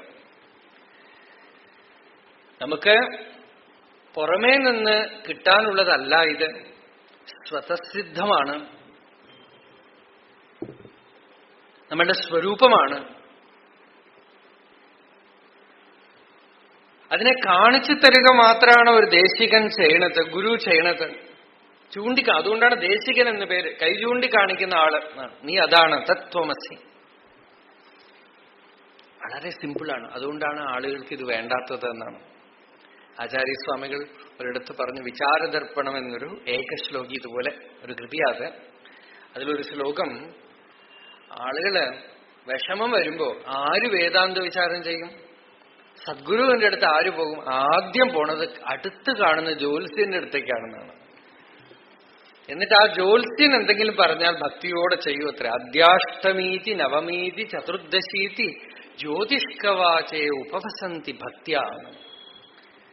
ജ്യോത്സ്യം പറഞ്ഞാൽ വളരെ ഭക്തിയോടുകൂടെ ഇന്ന പൂജ ചെയ്യൂ, ഇന്നടത്ത് പോകൂ എന്നൊക്കെ പറഞ്ഞാൽ ഒക്കെ ചെയ്തിട്ട് വരണു. ശ്രുതേസ്വഹോ തത്വമസീതി വാക്യം ന വിശ്വസന്തി അദ്ഭുതമേതദേവ. സകല ദുഃഖത്തിന്റെയും പരിഹാരം തന്റെ ഉള്ളിലുണ്ടോ, താൻ തന്നെ ആ വസ്തുവാണ്. സകല ദുഃഖവും you can dissolve the problem, you need not solve the problem. Problem ആർക്കാണോ അയാൾ തന്നെ ഡിസോൾവ് ആയി പോകും, ഇല്ലാതായി പോകും, പൂർണ്ണത്വം നിൽക്കും. ലോകത്തിൽ ഒരു പ്രശ്നം പരിഹരിച്ചാൽ വേറെ ഒരു പ്രശ്നം അതിന്റെ പുറകെ ഉണ്ടാവും. ഒരു പ്രശ്നം ഉണ്ടാക്കാതെ ഒരു പ്രശ്നം പരിഹരിക്കാൻ സാധ്യമേ അല്ല ലോകത്തിന്. ഒരു കമ്മിറ്റിയില് ഒരാള് കുഴപ്പമുണ്ടാക്കി എന്ന് പറഞ്ഞാൽ അയാളെ മാറ്റി വേറെ ഒരാളെ കൊണ്ടുവന്ന് വെച്ച് നോക്കൂ, പഴയ ആള് നല്ല ആളായിരുന്നു കേട്ടോ എന്ന് പറയും. എന്താണ്? ഇതാണ് ലോക സ്വഭാവം, പ്രകൃതി. അതുകൊണ്ട് പുറമേക്ക് പ്രശ്നങ്ങൾ പരിഹരിക്കണമൊക്കെ ഇങ്ങനെയാണ്. എന്റെ ഉള്ളിലുള്ള പ്രശ്നം പരിഹരിക്കൂ. ആ പ്രശ്നം ദിവസം ഈശ്വരൻ നമുക്ക് പരിഹരിച്ച് കാണിച്ചു തരുന്നുണ്ട്. മനസ്സ് മൂലത്തിൽ പോയി അടങ്ങുമ്പോ നമുക്ക് സുഖം ഉണ്ടാവുന്നുണ്ട്. നമ്മൾ തന്നെ ആ സുഖസ്വരൂപമാണെന്നൊരു ഡെയിലി ഡെമോൺസ്ട്രേഷൻ നടക്കുന്നുണ്ട്. അപ്പൊ നമ്മളുടെ സ്വരൂപം എന്താണ്? ഞാൻ എന്ന് പറയുന്നത് കൊണ്ട് എന്താണ് ഉദ്ദേശിക്കുന്നത്? അഹം നമ്മളുടെ ആദ്യത്തെ പേര്, ഭഗവാന്റെ തന്നെ ആദ്യത്തെ പേരെന്നാണ്.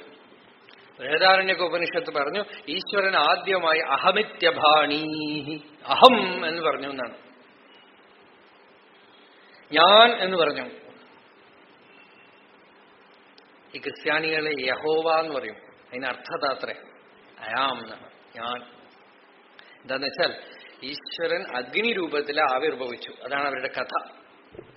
അഗ്നി രൂപത്തിൽ ആവിർഭവിച്ചപ്പോ നീ ആരാണ് എന്ന് ചോദിച്ചപ്പോ ഞാനാണ് എന്ന് പറഞ്ഞു അത്രേ. അഗ്നി രൂപത്തിൽ നോക്കൂ, ഇത് വേദമന്ത്രത്തിന്റെ അപ്പടിയുള്ള വിവർത്തനാണ്. ജ്യോതിർ ജ്വലതി,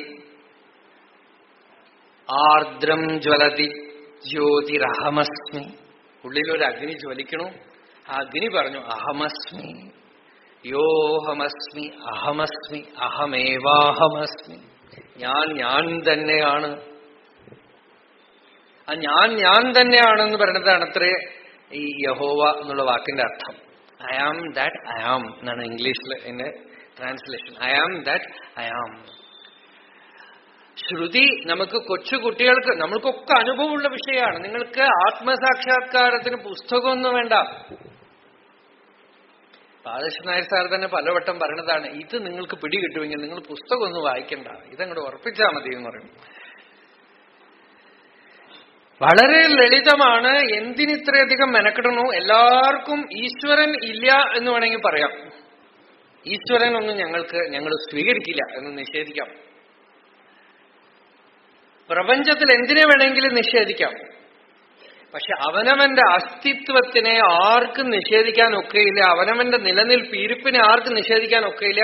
എനിക്ക് അനുഭവമുണ്ട്, ഞാനുണ്ട് എന്നുള്ളത്. അത് മാത്രമേ ഉറപ്പുള്ള കാര്യമുള്ളൂ. ഇരുട്ടാക്കിയാൽ അന്ധകാരത്തിൽ ഞാനുണ്ട് എന്ന് ഉറപ്പുണ്ട്. നാരായണ ഗുരുസ്വാമിയുടെ ആത്മോപദേശ ശതകം, ഇരുളിൽ ഇരിപ്പവനാര് ചൊൽക നീയെന്നൊരുവൻ ഉരപ്പതു കേട്ടു താനുമേകം. ഈ ശ്ലോകത്തിന്റെ വ്യാഖ്യാനം ബാലകൃഷ്ണൻ നായർ സാറ് ഈ സുഷുപ്തിയുടെ മറയെന്നോ എന്തോ ആണ് പറഞ്ഞിരിക്കണമെന്നാണ് എന്റെ ഓർമ്മ.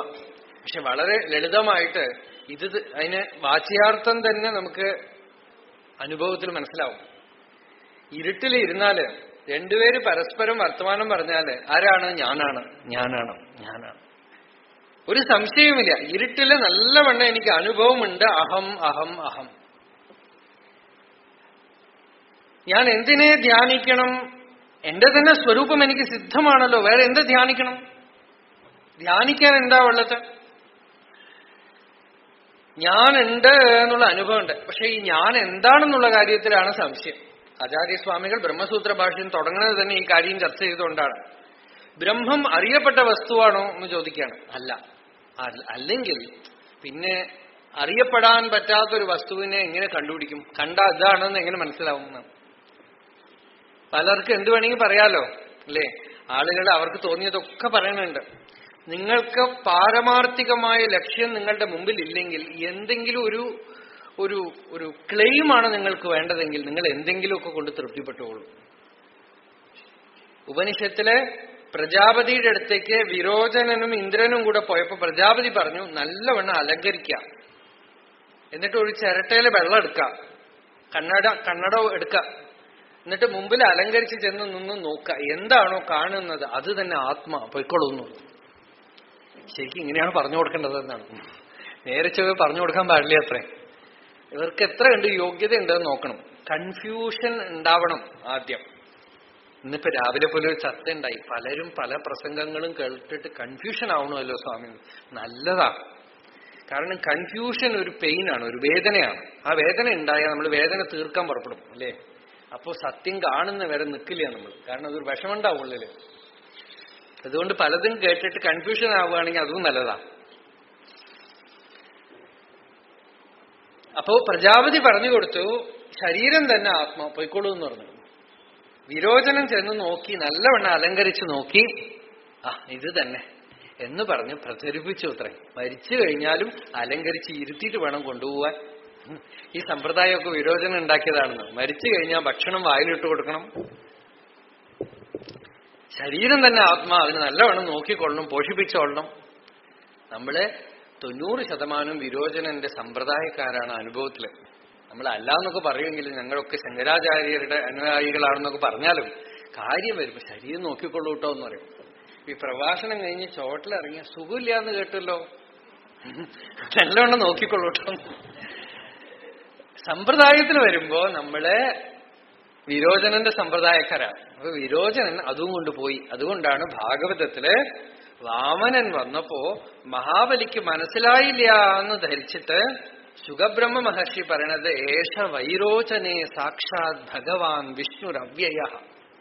എന്റെ അച്ഛൻ ചെയ്ത പോലെ അബദ്ധാണ് താൻ ചെയ്യണത്. ഈ വന്നിരിക്കണത് ആരാ അറിയോ? തന്റെ സർവസ്വവും പോകും, എല്ലാം കൊണ്ടുപോകാനാണ് വന്നിരിക്കണത്. നീ വിരോചനന്റെ പുത്രനാണെന്ന് നിരൂപണം ചെയ്യാണെന്ന് പറഞ്ഞു. അപ്പോ വിരോചനന് എന്തെങ്കിലും ഗുരുവിന്റെ അടുത്തുനിന്ന് ഒരു ഉപദേശം വേണമെന്ന് അത്രേ ഉള്ളൂ. അതുകൊണ്ട് അദ്ദേഹം തൃപ്തിയായി. ചിലരൊക്കെ ഒരു മന്ത്രമൊക്കെ കിട്ടിയാൽ മതി, അവർക്ക് തൃപ്തിയായി. എന്തെങ്കിലുമൊക്കെ ഒരു ഉപദേശം കിട്ടിയാൽ മതി, അവർക്ക് സന്തോഷമായി. ഒരു വെളിച്ചം, ഉള്ളിൽ ഒരു മണിയടിക്കണ ശബ്ദം. നമ്മുടെ രാമകൃഷ്ണാശ്രമത്തില് തിരുവനന്തപുരത്ത് ഉണ്ടായിരുന്നു നിസ്വാനന്ദ സ്വാമി. അദ്ദേഹം തൃശ്ശൂരുള്ളപ്പോ ഞാൻ കൂടെ ഉണ്ടപ്പോ സ്വാമിയുടെ അടുത്തൊരു ആള് വന്ന് ചോദിച്ചു, സ്വാമി രാമകൃഷ്ണദേവൻ ധ്യാനിക്കുമ്പോ ഉള്ളിൽ മണിയടിക്കുന്ന ശബ്ദം കേൾക്കുന്നു പറയണല്ലോ, സ്വാമി കേൾക്കാറുണ്ടോ എന്ന് ചോദിച്ചു. ഞാൻ 4 വട്ടം കേൾക്കും ദിവസം. അദ്ദേഹം സീരിയസ് ആയിട്ട് ധരിച്ചു. സ്വാമി പറഞ്ഞു, രാവിലെ ബ്രേക്ക്ഫാസ്റ്റിന്, ഉച്ചയ്ക്ക് ഊണ് കഴിക്കുമ്പോ, വൈകുന്നേരം ചായക്ക്, രാത്രി.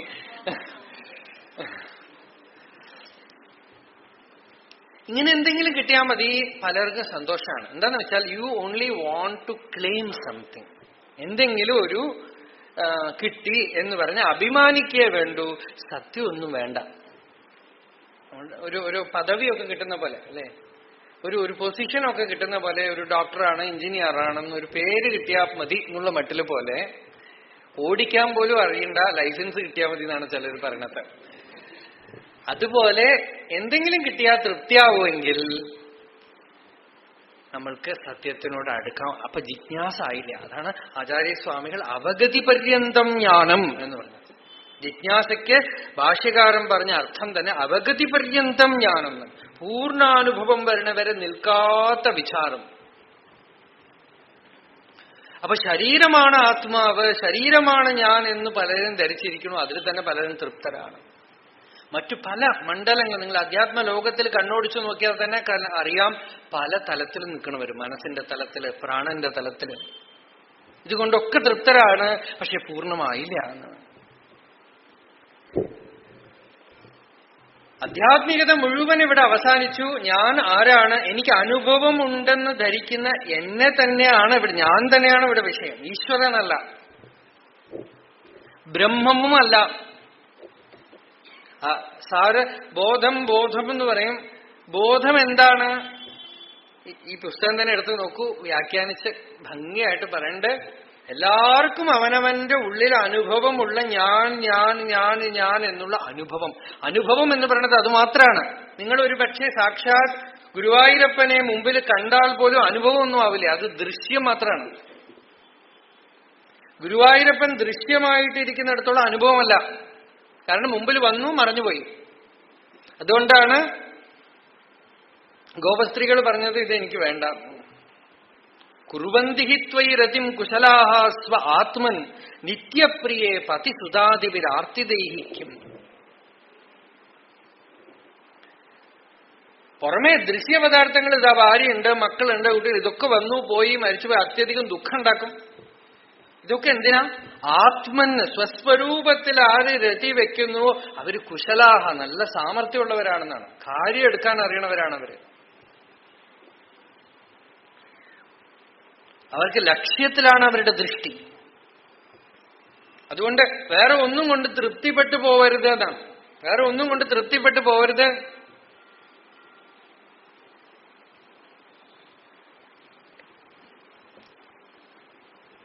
നിത്യസിദ്ധമായ അനുഭവത്തിനെ അന്വേഷിക്കണം. പുറമെ എന്ത് ദൃശ്യം നമ്മൾ കണ്ടാലും മറഞ്ഞു പോകും. ശരീരം ഒരു കാലത്ത് മറഞ്ഞു പോകും. മനസ്സിൽ വരുന്ന വിഷൻസ്, ദർശനങ്ങൾ, യോഗാനുഭവങ്ങളൊക്കെ മറഞ്ഞു പോകും. അവസ്ഥകളൊക്കെ മറഞ്ഞു പോകും. നമ്മളൊരു അവസ്ഥയല്ല. ഈ ആത്മസാക്ഷാത്കാരം എന്ന് പറയുന്നത് എന്ത് അവസ്ഥയാണെന്ന് ചിലർ ചോദിക്കുന്നു. അവസ്ഥയാണെങ്കിൽ അത് ആത്മസാക്ഷാത്കാരമല്ല. സത്യം അവസ്ഥയല്ല, അത് നിത്യസിദ്ധമാണത്. എല്ലാവർക്കും സ്വതസിദ്ധമാണ്. ഞാനുണ്ട് എന്നുള്ളത് ഒരു അവസ്ഥയല്ല. എനിക്ക് ഉണ്ടാവുന്ന ദൃശ്യങ്ങളൊക്കെ അവസ്ഥയാണ്. ബോധം എന്ന് പറയുമ്പോൾ, ബോധം എന്ന് വെച്ചാൽ ഇന്ദ്രിയങ്ങളുടെയോ മനസ്സിന്റെയോ ഇടകലർത്തലില്ലാത്ത അനുഭൂതിയാണത്. അഹം അഹം എന്ന അനുഭവം ബോധമാണ്. ബോധം എന്ന് പറയുന്നത് ഒരു വസ്തുവല്ല. കോൺഷ്യസ്നെസ് എന്ന് പറയുന്നത് ഒരു വസ്തുവല്ല. അത് എല്ലാ വസ്തുക്കളെയും അറിയുന്ന ദൃക്കാണ്. നമ്മളുടെ തന്നെ അസ്തിത്വമാണ്, നമ്മളുടെ തന്നെ ഇരുപ്പാണ്. നമുക്കത് അതുമാത്രമേ നമ്മളുടെ അനുഭവത്തിലുള്ളൂ. ശരീരം നമ്മളുടെ അനുഭവത്തിലില്ല, ശരീരം അനുഭവത്തിലുണ്ട് എന്നൊക്കെ നമ്മൾ പറയണമെന്നല്ലാതെ ലിവറ്, ഹാർട്ട്, കിഡ്നി ഒക്കെ ഉണ്ടെന്ന് ഡോക്ടർ പറയുമ്പോഴാണ് നമുക്ക് അറിയണത്. ഇതുവരെ കണ്ടിട്ടില്ല, കാണാനൊട്ടും ഒക്കുമില്ല. ഒക്കെ പ്രവർത്തിക്കേണ്ടതെന്ന് പറയണു. പുറമേയുള്ള പദാർത്ഥങ്ങളാണ്. മഴയും വെയിലും സൂര്യനും ചന്ദ്രനും ഒക്കെ പോലെ ഈ ശരീരത്തിൻ്റെ ഉള്ളിൽ കുറെ പദാർത്ഥങ്ങളുണ്ട്. അതൊക്കെ പ്രവർത്തിക്കണു. അത്രയേ ഉള്ളൂ. അതൊക്കെ പ്രകാശിപ്പിച്ചുകൊണ്ടിരിക്കുന്ന പ്രകാശം, വെളിച്ചം ആണ് എന്റെ സ്വരൂപം. ആ വെളിച്ചത്തിനെയാണ് ഹൃദയം എന്ന് പറയണത്, ബോധം എന്ന് പറയണത്. ആ ബോധമാണ് നമുക്ക് സിദ്ധമായിട്ട് നമ്മളുടെ തന്നെ സ്വരൂപമായിട്ട് ഞാൻ എന്നുള്ള അനുഭവമായിട്ട് ഇരിക്കണത്. അത് നമുക്ക് നേടിയെടുക്കേണ്ട ആവശ്യമില്ല. പുറമേ നിന്ന് നേടിയെടുക്കേണ്ട ആവശ്യമില്ല. നമ്മൾ ശ്രദ്ധിക്കേ വേണ്ടു. ശ്രദ്ധ ഈ വസ്തുവിൽ വീഴേ വേണ്ടു. ഈ ഇപ്പം നമ്മൾ നോക്കാൻ പോണ ഏകശ്ലോകിയില് ആചാര്യസ്വാമികൾ ഇത്ര മാത്രമേ ചെയ്യണുള്ളൂ. ദൃശ്യത്തിൽ നിന്നും പതുക്കെ പതുക്കെ പതുക്കെ അന്തർമുഖമാക്കി ഈ ദൃക്കിലെ സ്വരൂപത്തില് ശ്രദ്ധയെ തിരിച്ചുവിടുകയാണ്, അറ്റൻഷനെ തിരിച്ചുവിടുകയാണ്. എല്ലാത്തിനെയും അറിയുന്ന അറിവ്. വിജ്ഞാതാരം അരേകേന വിജാനീയാത്ത്. എല്ലാത്തിനെയും അറിയുന്ന വിജ്ഞാതാവ്, എല്ലാത്തിനെയും അനുഭവിക്കണ ഞാൻ. ജാഗ്രത, സ്വപ്നം, സുഷുപ്തി, ബാല്യം, കൗമാരം, യൗവനം, വാർദ്ധക്യം, എല്ലാ അവസ്ഥകളെ ആരനുഭവിച്ചു? ഞാൻ അനുഭവിച്ചു. മാറാതെ ഇരിക്കണ എന്റെ അനുഭവം എനിക്കുണ്ട്. നോക്കൂ, ശ്രദ്ധിക്കാത്ത ഒരു കാര്യമാണ്. നമ്മളുടെ ശരീരം മാറണത് നമുക്കറിയാം, മനസ്സ് മാറണത് അറിയാം. കുട്ടിക്കാലത്തെ ഫോട്ടോ ഒക്കെ എടുത്ത് നോക്കണം. ഇതെന്റെ ശരീരമാണ്, എന്റെ ഫോട്ടോ ആണെന്ന് പറയണു. ഇത് ഞാനാണെന്ന് പറയണു. നിങ്ങളെപ്പോലെ ഇല്ലല്ലോ, ഒക്കെ മാറിപ്പോയല്ലോ. അപ്പൊ മാറിപ്പോയി. അപ്പൊ നിങ്ങൾ മാറിയോ? ഞാൻ മാറിയിട്ടില്ല, ഞാൻ അതേ ആളാണ്. എങ്ങനെ മനസ്സിലായി? അനുഭവം കൊണ്ട് മനസ്സിലായി. പിന്നെ എന്റെ ആ അനുഭവത്തിന് പ്രാധാന്യം, വില കൽപ്പിക്കാത്ത അനുഭവമുണ്ട്, വില കൊടുത്തില്ല. ആ അനുഭവത്തിനെ ശ്രദ്ധിക്കുക മാത്രമാണ് പ്രത്യഭിജ്ഞ എന്ന് പറയണത്. ഞാൻ ആര്? ഞാൻ എന്ന് പറയുന്നതിന്റെ സ്വരൂപം എന്താണ്? അഹം അഹം എന്ന അനുഭവത്തിന്റെ സ്വരൂപം എന്താണ്? ഇതാണ് ധ്യാനം, ഇതാണ് ആത്മവിചാരം. സംസ്കൃതത്തില് ആ വാക്കുപോലും അദ്ഭുതമാണ്. എന്നുവെച്ചാൽ അക്ഷരമാല തുടങ്ങണത് എങ്ങനെയാ? ആ, അവസാനിക്കണതോ ഹ അല്ലേ? വായടച്ചാൽ അഹം എന്ന് പറഞ്ഞാൽ അക്ഷരമാല മുഴുവനും അടങ്ങി. ശിവന്റെ സ്വരൂപമായിട്ട് തന്നെ ശൈവസിദ്ധാന്തക്കാര് പറയണത് നമോ അഹം പദാർത്ഥായ ലോകാനാം സിദ്ധിഹേതവേ സച്ചിദാനന്ദരൂപായ ശിവായ പരമാത്മനേ. അഹം ആത്മാ ഗുഡാകേശ. ഈ അഹം എന്ന അനുഭവത്തിന് വില കൽപ്പിക്കാതെ ഇരിക്കുന്നതാണ് നമുക്ക് വന്നിരിക്കുന്ന ഒരു ദൂഷ്യം. ഒരു സദ്ഗുരു ചെയ്യണത് എന്താ? അതിനൊന്ന് ശ്രദ്ധിക്കും. ദേഹം മനസ്സ് ഇതൊക്കെ വിട്ട് ഈ അനുഭവത്തിന്റെ സ്വരൂപത്തിനെ ശ്രദ്ധിക്കും. എന്താണ് അതിന്റെ സ്വരൂപമെന്ന് ശ്രദ്ധിക്കൂ. നമുക്ക് നമ്മളുടെ ശ്രദ്ധ അതിന്റെ മേലെ വീഴുമ്പോ ആദ്യമൊക്കെ കുറച്ചൊക്കെ ദേഹമല്ല മനസ്സല്ല എന്നൊക്കെ ചെകഞ്ഞു മാറ്റും. ശരീരത്തിലെ ഏത് ഭാഗം പോയാലും ഞാൻ എന്നുള്ള അനുഭവത്തിന് ഒരു കുറയും വരണില്ല എന്നൊരു കൺവിക്ഷൻ ഉണ്ടാവണം. കൈയും കാലും ഒക്കെ എടുത്തു മാറ്റിയാലും ഞാൻ എന്നുള്ളത് അതേപോലെ അനുഭവമുണ്ട്. കൈയും കാലും ഇല്ലാത്ത ആളുകൾക്ക് സന്തോഷത്തിന് കുറവൊന്നുമില്ല. നിങ്ങൾ ലോകത്തിൽ ശ്രദ്ധിച്ചാൽ കാണാം, കൈയും കാലും ഉള്ളവരെ പോലെ തന്നെ അവരും സന്തോഷമായിട്ടിരിക്കും. ആരോഗ്യമില്ലാത്തവൻ ആരോഗ്യമുള്ളവനേക്കാളും ബെറ്റർ പൊസിഷനിലൊന്നുമല്ല. ആരോഗ്യമുള്ളവൻ ബെറ്റർ പൊസിഷനിലൊന്നുമല്ല. ആനന്ദത്തിന്റെ ഇരിപ്പിടം ശരീരമല്ല. ആനന്ദത്തിന്റെ ഇരിപ്പിടം മനസ്സോ ബുദ്ധിയോ ഒന്നുമല്ല. ഈ അഹം, നമ്മളുടെ സ്വം തന്നെയാണ് ആനന്ദത്തിന്റെ ഇരിപ്പിടം. ആ സ്വം, സ്വതസിദ്ധമായ നമ്മളുടെ സ്വം ഇരിപ്പ്, അതിനെ കാണിച്ചു തരുന്ന ഒരു അദ്ഭുതമായ ഒരു കൃതിയാണ് ഈ ഏകശ്ലോകി. ശങ്കര ദിഗ്വിജയം എന്ന് പറഞ്ഞ് കുറെ കാലം ഇവിടെ ഒരു ലളിത മഹളിൽ വെച്ചൊരു പ്രഭാഷണം ഉണ്ടായി. അതിലൊക്കെ പറഞ്ഞിട്ടുണ്ട് ഈ ഏകശ്ലോകി. നമ്മളെ ഭഗവാൻ ഒരു ഏകശ്ലോകി എഴുതി, ഹൃദയകുഹരമധ്യേ കേവലം ബ്രഹ്മമാത്രം ഹി അഹമഹമിതി സാക്ഷാത് ആത്മരൂപേണ ഭാതി ഹൃദിവിഷമനസാസ്വം ചിന്വതാ മജ്ജതാവാ പവനചലനരോധാത് ആത്മനിഷ്ഠോ ഭവത്വം. ഇത് രമണഗീതയില് ഒരു ഏകശ്ലോകിയാണ്. നാരായണ ഗുരുസ്വാമി ഇതേ കാര്യം ആത്മോപദേശ ശതകത്തിൽ ഒരുപാട് ശ്ലോകങ്ങൾ വരുന്നുണ്ട്. അഹമഹമെന്ന് അരുളുവതൊക്കെ ആരായുകിൽ അകമേ പലതല്ലതേകമാകും അകലും അഹന്ത അനേകമാകയാലീ തുകയിൽ അഹം പൊരുളും തുടർന്നിടുന്നു. അതും ഇതുമല്ല, അസദർത്ഥമല്ല, അഹം സച്ചിദമൃതമെന്നു തെളിഞ്ഞു ധീരനായി സദസതിഥി പ്രതിപത്തിയറ്റ് സത്തോമിതി മൃദുവായി മൃദുവായി അമർന്നിടേണം. എന്തു ഗംഭീരമായ ഭാഷ, അനുഭവത്തിന്റെ മാധുര്യം. അതില് അഹമഹമെന്ന് അരുളുവതൊക്കെ ആരായുകിൽ, അതാണ് വിഷയം. നമ്മൾ വേറെ എന്തൊക്കെയോ ആരാഞ്ഞുകൊണ്ടിരിക്കണോ. നമുക്ക് ആരായാനുള്ള വിഷയം, വിചാരം ചെയ്യാനുള്ള വിഷയം, ശ്രദ്ധിക്കാനുള്ള വിഷയം. ബുദ്ധിവ്യാപാരം പോലും വേണ്ട, അറ്റൻഷൻ മാത്രം മതി, ശ്രദ്ധ. പരീക്ഷിച്ച് 7ാമത്തെ ദിവസം തക്ഷകദംശമേറ്റു മരിക്കാൻ പോണു. പരീക്ഷത്തിന്റെ അടുത്ത് പോയിട്ട് ശുഖബ്രഹ്മ മഹർഷി, നീ ഒരു യോഗ സാധന ചെയ്യൂന്ന് പറയാൻ പറ്റുമോ? നീ 1 കോടി ജപം ചെയ്യൂന്ന് പറയാൻ പറ്റുമോ? സമയമുണ്ടോ? ഒന്നുമില്ല. 7 ദിവസം കുറെ നേരം കഥയൊക്കെ പറഞ്ഞു.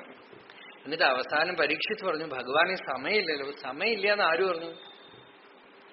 വരം മുഹൂർത്തം വിദിതം ഘടേത ശ്രേയസേയത. ഒരു മുഹൂർത്ത നേരം മതിയിടോ, ഒരു ക്ഷണനേരം മതി. ശ്രദ്ധിക്കാൻ എത്ര നേരം വേണം? പഴയ മൗണ്ടൻ പാത്തിൽ ഒരു ചെറിയൊരു ചോദ്യോത്തരം വന്നിരുന്നു. How much time it will take to realise the truth. സത്യത്തിനെ അറിയാൻ എത്ര നേരം വേണം? അപ്പൊ ഉത്തരം പറയാണ് ഗുരു, പെർഹാപ്സ് 1 minute. 1 minute വേണ്ടി വരുമായിരിക്കും. Is it not too brief? No, it is 59 seconds long. അതിൽ 59 സെക്കൻഡ് അധികം ഉണ്ടെന്നാണ്. ഒരു ക്ഷണം നേരെ വേണ്ടു. സൂര്യനെ കാണാൻ എത്ര നേരം വേണം? പക്ഷെ കണ്ണടച്ചു പിടിച്ചിരുന്നാൽ എങ്ങനെ കാണും? സത്യം നിങ്ങൾക്ക് സിദ്ധമാണ്, കിട്ടിയിരിക്കണു, നിങ്ങളുടെ സ്വരൂപമാണ്, നിങ്ങൾ തന്നെ അതാണ്. നിങ്ങൾക്ക് ഒരു കുറവില്ല, നിങ്ങളൊക്കെ പൂർണ്ണ വസ്തുക്കളാണ്. പൂർണ്ണത്വം നിങ്ങളുടെ സ്വരൂപമാണ്. ശരീരമോ മനസ്സോ ഈ ഔപാധികമായ ദോഷങ്ങളൊന്നും തന്നെ നിങ്ങളുടെ യഥാർത്ഥ സ്വരൂപത്തിൽ ഇല്ല. നിങ്ങൾ വേണമെന്ന് വെച്ചാൽ പോലും നിങ്ങൾക്ക് മരിക്കാൻ പറ്റില്ല. നിങ്ങൾ എത്ര ഹാപ്പി ബർത്ത്ഡേ ആഘോഷിച്ചാലും നിങ്ങൾ ജനിച്ചിട്ടില്ല. ശരീരത്തിന്റെ ജനന ഫോട്ടോ ഒക്കെ എടുത്ത് വെക്കുന്നു. ഈ ഫോട്ടോ ഒന്നും നമ്മളുടെ രൂപമല്ല. എനിക്ക് നിങ്ങളെ ഓർക്കണമെങ്കിൽ നിങ്ങളുടെ ഈ രൂപമില്ലാതെ കഴിയില്ല, അല്ലേ? സാറെ ഓർക്കാൻ നമ്മൾ ഈ ഫോട്ടോ വെച്ചിരിക്കുന്നു. ഇപ്പൊ രൂപമില്ലാതെ കഴിയില്ല. പക്ഷെ നിങ്ങൾക്ക് എപ്പോഴെങ്കിലും നിങ്ങളെ ഓർക്കുമ്പോൾ നിങ്ങളുടെ രൂപം വരുമോ? നിങ്ങൾ കിണഞ്ഞു പരിശ്രമിച്ചു നോക്കൂ. നിങ്ങളെ ഓർക്കുമ്പോൾ നിങ്ങളുടെ ഫോട്ടോ ഒന്ന് സ്മരിച്ചു നോക്കൂ. സാധിക്കുമോ? നിങ്ങൾക്ക് തന്നെ നിങ്ങളുടെ ശരീരം സത്യമല്ല. നിങ്ങളുടെ അനുഭവത്തിൽ തന്നെ നിങ്ങളുടെ ശരീരമില്ല.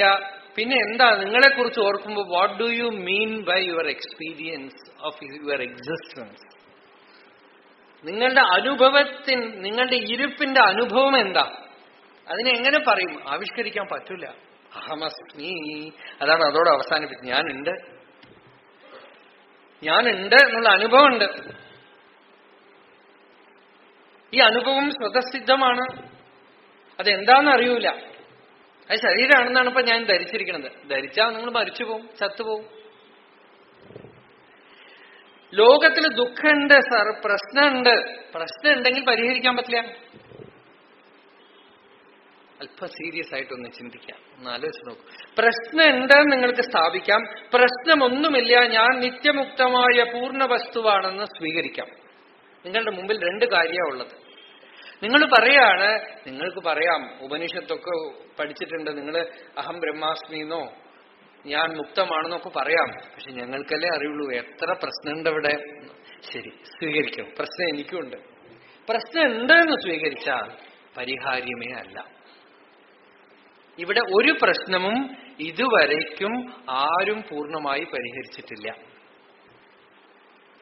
ശരീരത്തിന്റെ പ്രശ്നമുണ്ട്, ശരി, പരിഹരിക്കൂ നോക്കട്ടെ. ശരീരം എന്ന് പറയുന്ന സാധനം ഉണ്ടെന്ന് സ്വീകരിച്ചാൽ തന്നെ അസത്യത്തിൽ നമ്മൾ പെട്ടു എന്നാണ്.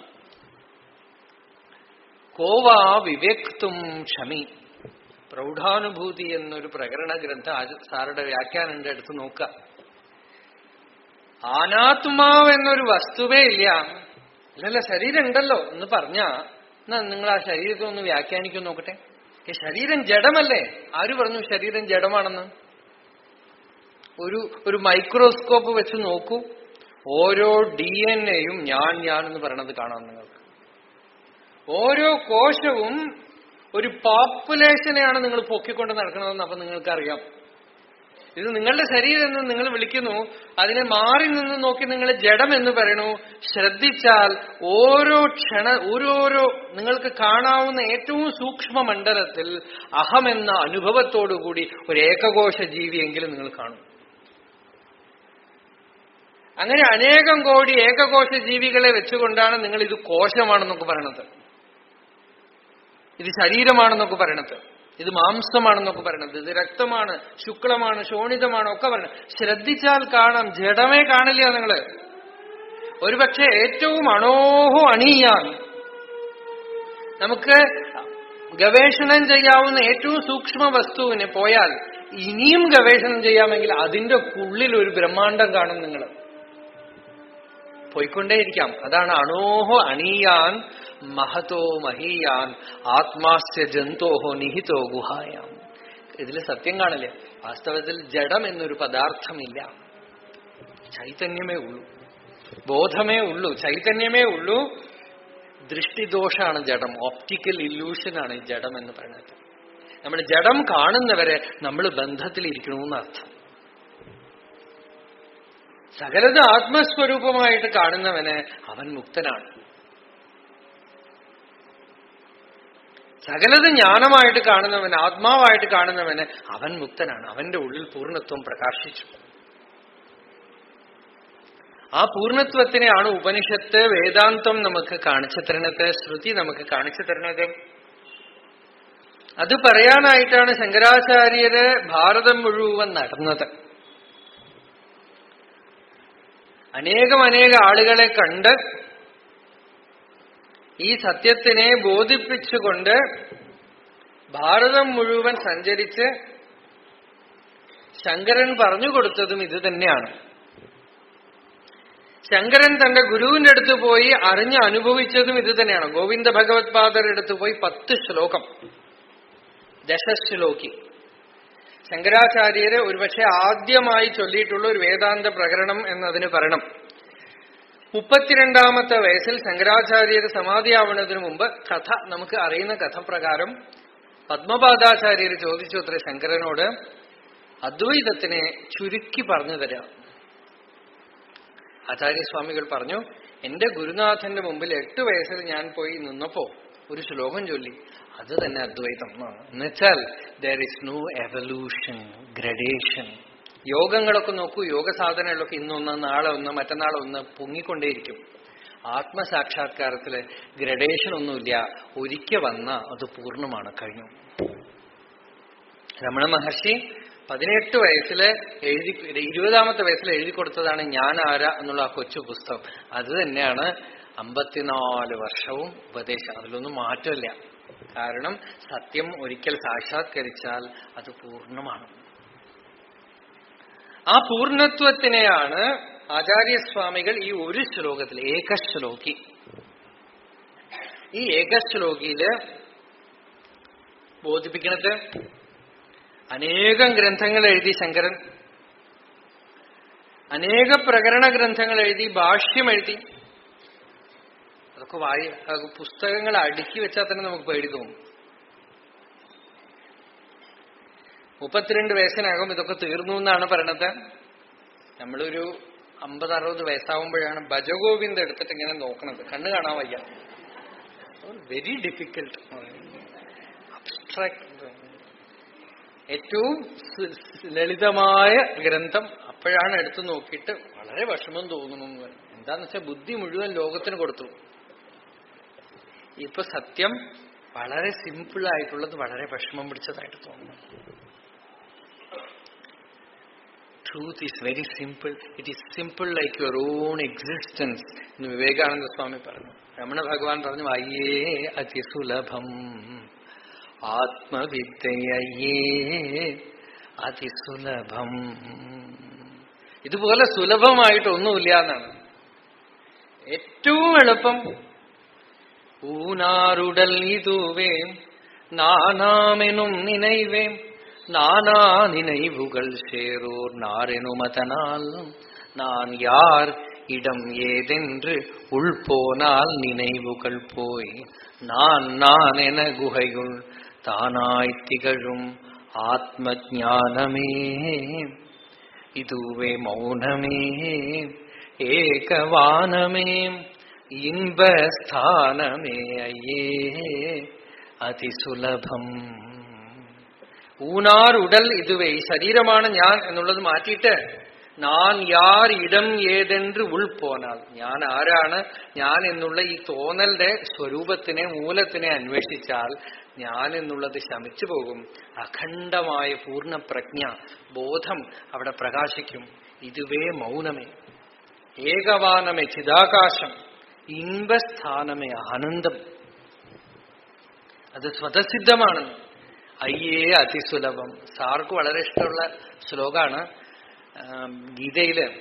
രാജവിദ്യ രാജഗുഹ്യം പവിത്രമിതമുത്തമം പ്രത്യക്ഷാവഗമം ധർമ്മ്യം സുസുഖം കർത്തും അവ്യയം. ഇടയ്ക്കിടയ്ക്ക് ഈ ശ്ലോകം ചൊല്ലും.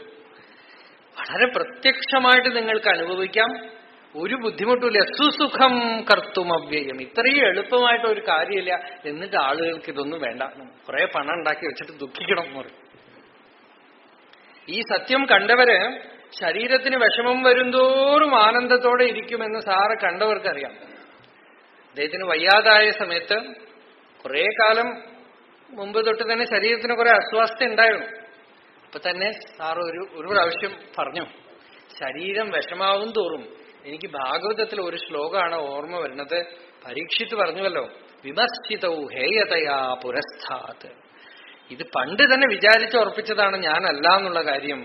ഇപ്പൊ ഇത് കേടുവരും തോറും നല്ലവണ്ണം ഉറപ്പ് വരികയാണെന്നാണ്. ഇത് കേടുവന്ന് പോകുന്നതോറും നല്ലവണ്ണം ഉറപ്പ് വരികയാണ് ഇത് ഞാനല്ല എന്നുള്ള കാര്യം. ഒരിക്കല് ഇവിടെ പ്രോസ്ട്രേറ്റ് ഗ്ലാൻഡ് ഓപ്പറേഷനുമായിട്ട് കിടപ്പായിരുന്നു സാർ. അപ്പൊ ഇതുപോലെ കുറെ ഭക്തന്മാരൊക്കെ ആയിട്ട് ഇവരൊക്കെ കൂടെ പോയപ്പോ 2-3 കാര്യം എന്നോട് പറഞ്ഞു. കുറെ നേരത്തേക്ക് ഈ ബ്രഹ്മവിചാരം തന്നെയായിരുന്നു ആസ്പത്രിയില്. വേറെ ഞാനും ചോദിച്ചൊന്നുമില്ല, പ്രോസ്ട്രേറ്റ് ഗ്ലാൻഡ് അദ്ദേഹം പറഞ്ഞില്ല. കുറെ നേരത്തേക്ക് പറഞ്ഞു, ഈ ആസ്പത്രിയുടെ ഉള്ളിൽ ബ്രഹ്മാനുഭവമാണ്, ഇതിനകത്ത് ബ്രഹ്മാനുഭവമാണ്, അതേ ഉള്ളൂ, ബോധമേ ഉള്ളൂ. ഇതിന്റെ ഇടയിൽ ആരോ പറഞ്ഞിട്ടുണ്ട്. ഞാൻ ആ സമയത്ത് കുറച്ചു കാലം മൗനമായിരുന്നു. അപ്പൊ സാറിന്റെ അടുത്ത് ആരോ ചെന്ന് പറഞ്ഞിരിക്കണു, യാത്രയൊന്നും വേണ്ട വെച്ചു, ഇനി എവിടെയും പോകുന്നില്ല എന്ന് വെച്ചു എന്ന് ഒരു ന്യൂസ് കൊടുത്ത. അത് സത്യമായിരുന്നില്ല, ആ സമയത്ത് അങ്ങനെ തീരുമാനിച്ചിട്ടുണ്ടായിരുന്നില്ല. അത് പറഞ്ഞപ്പോ സാർ എന്നോട് പറഞ്ഞു, ഇത് പോയി പറയണം എല്ലായിടത്തും, എല്ലായിടത്തും പോയി വിളിച്ചു പറയാ, കേൾക്കണവർ കേൾക്കട്ടെ, ഇല്ലാത്തവർ പോട്ടെ എന്ന് പറഞ്ഞിട്ട് സാർക്ക് സ്വാഭാവികമായിട്ടുള്ള ഒരു രീതിയിൽ അദ്ദേഹം പറഞ്ഞു, ആളുകളൊക്കെ അതും ഇതും പറയണ സിദ്ധന്മാരുടെ കയ്യിൽ പെട്ട് ഞെരിഞ്ഞുകൊണ്ടിരിക്കണം, ഈ സത്യം ചെവിയിൽ അല്പം പോട്ടെ, വിളിച്ചു പറയണം. എല്ലാം കഴിഞ്ഞ് പുറപ്പെടുമ്പോ ആരോ ചോദിച്ചു, സാർക്ക് ഈ പ്രോസ്ട്രേറ്റ് ഗ്ലാൻഡ് എങ്ങനെയുണ്ട് വിഷമം? പ്രോസ്ട്രേറ്റ് ഗ്ലാൻഡ് മണ്ണാങ്കട്ട എന്നാണ്, മണ്ണാങ്കട്ട. അതൊക്കെ അതാണ് കാണേണ്ടത്. അത് അതാണ് സത്സംഗം എന്ന് പറഞ്ഞത്. നമുക്ക് സത്സംഗം പോലും കുറച്ച് കഴിഞ്ഞാൽ ദുസ്സംഗാവും. എന്താന്ന് വെച്ചാൽ എണീറ്റുടനെ BP ചെക്ക് ചെയ്തുവോ ചോദിക്കും, ഷുഗർ എങ്ങനെയുണ്ട്, ശരീരം നോക്കിക്കോളൂ. ദേഹമുണ്ട്, ദേഹത്തിന് വിഷമുണ്ട് എന്നുള്ളത് ഫാക്ച്വാലിറ്റിയാണ്. നിത്യ എന്ന് പറഞ്ഞ വാക്കതാണ്. അതായത് ഇപ്പൊ അനുഭവം ഉണ്ടല്ലോ എന്ന് ആർക്കും നിഷേധിക്കാൻ പറ്റില്ല, ഫാക്ച്വാലിറ്റിയാണ്. But that is not reality. Reality വേറെ, ഫാക്ച്വാലിറ്റി വേറെ. ഇപ്പൊ നുള്ളിയാ വേദനിക്കുന്നുണ്ട്, വിശപ്പുണ്ട്, അതുപോലെ ഉണ്ട്, അത്രയേ ഉള്ളൂ. അത് ആർക്കും നിഷേധ്യമല്ല, നിഷേധിക്കണില്ല. അത് ജീവൻ മുക്തന്റെ ശരീരവും അതുപോലെയാണ്. ബാബു അദ്ദേഹം കുറച്ചു ദിവസം സാറിന്റെ കൂടെ വയ്യാതെ കിടക്കുമ്പോ രാത്രിയൊക്കെ യൂറിനും വിഷമങ്ങളും ഒക്കെ ആയിട്ട് ശരീരം വിഷമിക്കുകയാണ്. അപ്പൊ ബാബുവിനോട് രാത്രി എഴുന്നേറ്റ് പറഞ്ഞു, ബാബു ഇത് കണ്ടോ, ജീവൻ മുക്തന്റെ ശരീരവും ഇത് തന്നെ, ഇതൊന്നും വലിയ കാര്യമില്ല, ഇതൊന്നും കണ്ട് ഭ്രമിക്കണ്ടെന്നു വെച്ചാൽ സ്വാമി സച്ചിദാനന്ദ സ്വാമി ശരീരത്തിന് 4 വർഷം വിഷമിച്ചു, വളരെയധികം വിഷമിച്ചു, ശരീരവേദന. പക്ഷെ ആ മുഖത്ത് കണ്ടാൽ അതിന്റെ ഒരു ബാധിപ്പും കാണില്ല.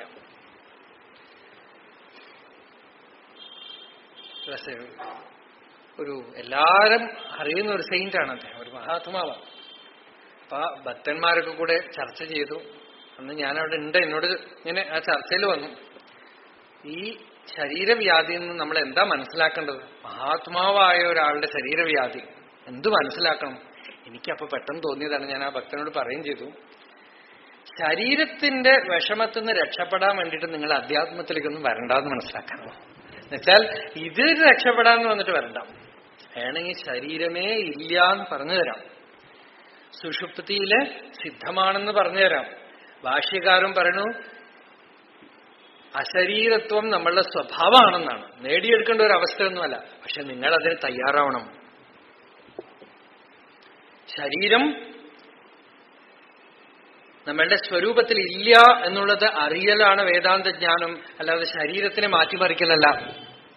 ഞാൻ ശരീരമല്ല, ശരീരം എന്റെ അല്ല, ശരീരം എനിക്ക് തന്നിട്ടുള്ള സാധനമൊന്നുമല്ല, അത് പ്രകൃതിയുടെയാണ്, അത് പ്രകൃതിയാണ്, അത് പ്രകൃതിയിൽ തന്നെ ഇല്ലാതായിട്ട് പോകും. അഭിമാനം മാത്രമേ അതിലുള്ളൂ. എന്റെ ശരീരം എന്ന് പറയുന്നത് ഞാൻ എന്ന അനുഭവമാണ്, എന്റെ ഇന്ദ്രിയം എന്ന് പറയുന്നത് ഞാൻ എന്ന അനുഭവമാണ്, എന്റെ മനസ്സെന്ന് പറയുന്നത് ഞാൻ എന്നുള്ള അനുഭവമാണ്, എന്റെ വ്യക്തിത്വം ഞാൻ എന്നുള്ള അനുഭവമാണ്, ശരീരമല്ല. ഈ അനുഭവത്തിന് നിത്യസിദ്ധവുമാണ്, അത് നമുക്ക് സദാ കിട്ടിയിരിക്കുന്ന വസ്തുവാണ്. ജാഗ്രത, സ്വപ്നം, സുഷുപ്തി. ജാഗ്രതയിൽ ശരീരമുണ്ട്, മനസ്സുണ്ട്, ഞാനുണ്ട്. സ്വപ്നത്തിൽ ശരീരമില്ല, മനസ്സ് മാത്രം പ്രവർത്തിക്കുന്നു, ഞാനുണ്ട്.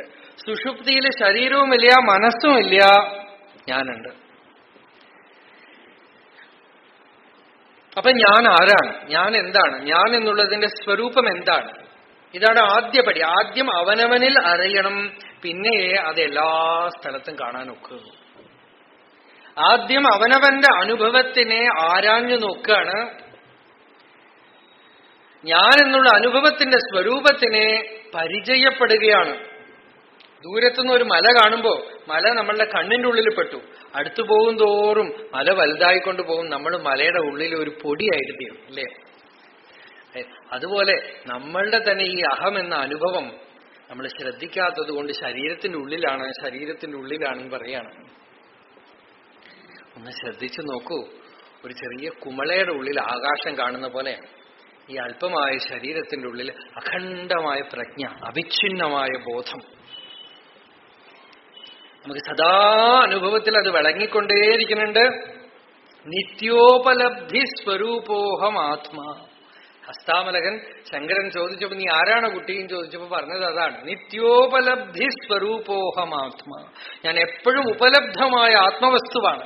നാഹം മനുഷ്യോ നച ദേവയക്ഷം ന ബ്രാഹ്മണ ക്ഷത്രിയ വൈശ്യ ശൂദ്രാഹം ന ബ്രഹ്മചാരീ ന ഗൃഹീവനസ്ഥോ ഭിക്ഷുർനചാഹം നിജബോധരൂപഹാം. നീ ആരാണ് കുട്ടിയെന്ന് ചോദിച്ചു ശങ്കരാചാര്യർ. എന്താന്ന് വെച്ചാൽ ഈ കുട്ടി ജനിച്ചത് മുതൽ ഒന്നിനും കൂട്ടാക്കില്ല, വർത്തമാനം പറഞ്ഞില്ല, വ്യവഹരിച്ചില്ല, ഒരു വികാരവും കാണാനില്ല. അങ്ങനെ കണ്ടാൽ നമ്മൾ സൂക്കേടുന്നല്ല കണക്കാക്ക. അപ്പൊ ആ കുട്ടിയെ കൊണ്ടുവന്ന് അച്ഛനും അമ്മയും കൂടെ ശങ്കരാചാര്യരുടെ മുമ്പിൽ കൊണ്ടുവന്ന് നിർത്തുകയാണ്. അപ്പൊ ശങ്കരാചാര്യർ ചോദിച്ചു, കുഞ്ഞെ നീ ആരാണ്?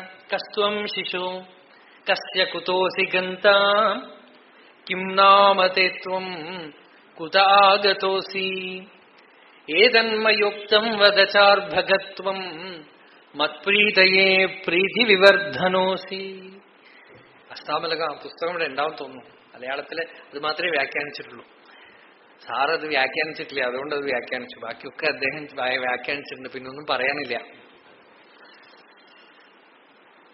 ഈ ഒരു ചോദ്യത്തിന് ഉത്തരം, കുഞ്ഞെ നീ ആരാണ്? എന്നെ കാണുമ്പോ എനിക്ക് സന്തോഷം തോന്നുന്നു, നീ ആരാണെന്ന് പറയൂന്ന് ശങ്കരൻ ചോദിച്ചപ്പോ ഗംഭീരമായിട്ട് 14 വയസ്സുള്ള ആ പയ്യൻ പറയാണ്, നാഹം മനുഷ്യോ, ഞാൻ മനുഷ്യനല്ല. പിന്നെ വല്ല ദേവനോ യക്ഷനോ ഗന്ധർവനാണോ? ന ദേവയക്ഷ ന ഗന്ധർവ. ബ്രാഹ്മണനെ പോലെ തോന്നുന്നുണ്ടല്ലോ, ഞാൻ ബ്രാഹ്മണനല്ല. പിന്നെ ക്ഷത്രിയനാണോ? ക്ഷത്രിയനോ വൈശ്യനോ ശൂദ്രനോ ഒന്നുമല്ല. പിന്നെ നീ ആരാ? നിജബോധരൂപ. ഞാൻ ബ്രാഹ്മണ ക്ഷത്രിയ വൈശ്യ ശൂദ്ര, ഗൃഹസ്ഥനോ ബ്രഹ്മചാരിയോ വാനപ്രസ്ഥനോ സന്യാസിയോ ഒന്നുമല്ല. ഇതൊക്കെ ശരീരത്തിന്റെ വിശേഷണങ്ങളാണ്. ഞാൻ ആര് എന്ന് അന്വേഷിക്കുമ്പോൾ ഞാൻ ഈ ശരീരമേ അല്ല. പിന്നെ ഈ ശരീരത്തിന്റെ വിശേഷണങ്ങളൊക്കെ എങ്ങനെ എനിക്ക് ചേരും? മനസ്സിന്റെ സങ്കല്പങ്ങളൊക്കെ എങ്ങനെ എനിക്ക് ചേരും? ഞാൻ നിജബോധരൂപനാണ്. ആകാശം പോലെ നിർമ്മലമായ ചൈതന്യമാണ്. ആകാശം പോലെ അകവും പുറവും നിറഞ്ഞു നിൽക്കുന്ന പൂർണ്ണ വസ്തുവാണ്. അഖണ്ഡ പ്രജ്ഞയാണ് എന്റെ സ്വരൂപം. എനിക്ക് ജനനമില്ല, മരണമില്ല. ആരെങ്കിലും ജനിച്ചത് ഓർക്കുന്നുണ്ടോ? ഇതുവരെ ലോകത്തിൽ സാധിക്കാത്തൊരു കാര്യമാണ് അവനവന്റെ ജനനത്തിന്റെ ഓർമ്മ. You can never imagine a beginning for yourself. It is impossible. അനുഭവത്തില് ഞാൻ ഇപ്പൊ സംഭവിച്ചു എന്ന് പറഞ്ഞാൽ അതിനു മുമ്പ് എന്തായിരുന്നു? എനിക്കൊരു 8 വയസ്സുണ്ടാവും. നിങ്ങളുടെ വീട്ടില് ഒരു 3 മരണം തുടർന്ന് നടന്നു. അപ്പൊ ഈ ശ്രാദ്ധം ഇങ്ങനെ നടക്കണ്ട. അപ്പോ ഞങ്ങൾക്കൊക്കെ കുട്ടികൾക്കൊക്കെ പറഞ്ഞു തരിക, മരിച്ചു കഴിഞ്ഞാൽ പിതൃലോകത്തിൽ പോവും, മുത്തശ്ശന്മാരും അവരവരൊക്കെ അവിടെ ഉണ്ടാവും, സമാധാനമാവുമല്ലോ അല്ലെ? ഒരു പുതിയ യാത്ര, അത്രേ ഉള്ളൂ. അതുകൊണ്ട് അവിടെ പോയാൽ പഴയ ആളുകളെയൊക്കെ കാണാം, സമാധാനമായി. നമ്മൾ പിന്നെ ഒന്നും ചോദിക്കില്ല. അതുകൊണ്ട് സന്തോഷമായി. അങ്ങനെയൊക്കെ അറിഞ്ഞിരിക്കുന്ന സമയമാണ്. അപ്പൊ ഇങ്ങനെ തുടർന്ന് 3 മരണമായി. നമ്മുടെ കുടുംബത്തിൽ തന്നെയുള്ള വയസ്സായ 2 പേര്. അതിൽ ഒരു അമ്മ നല്ലവണ്ണം പഠിച്ച സ്ത്രീയാണ്. 2 പേരും ഒരുമാതിരി സ്കൂൾ വിദ്യാഭ്യാസമൊക്കെ ഉള്ളവരാ. അപ്പൊ അതിൽ ഒരു സ്ത്രീ മറ്റൊരു സ്ത്രീയോട് ചോദിക്കുകയാണ്, ഈ മരിച്ചു കഴിഞ്ഞാൽ എന്താവും എന്നാണ് ചോദ്യം.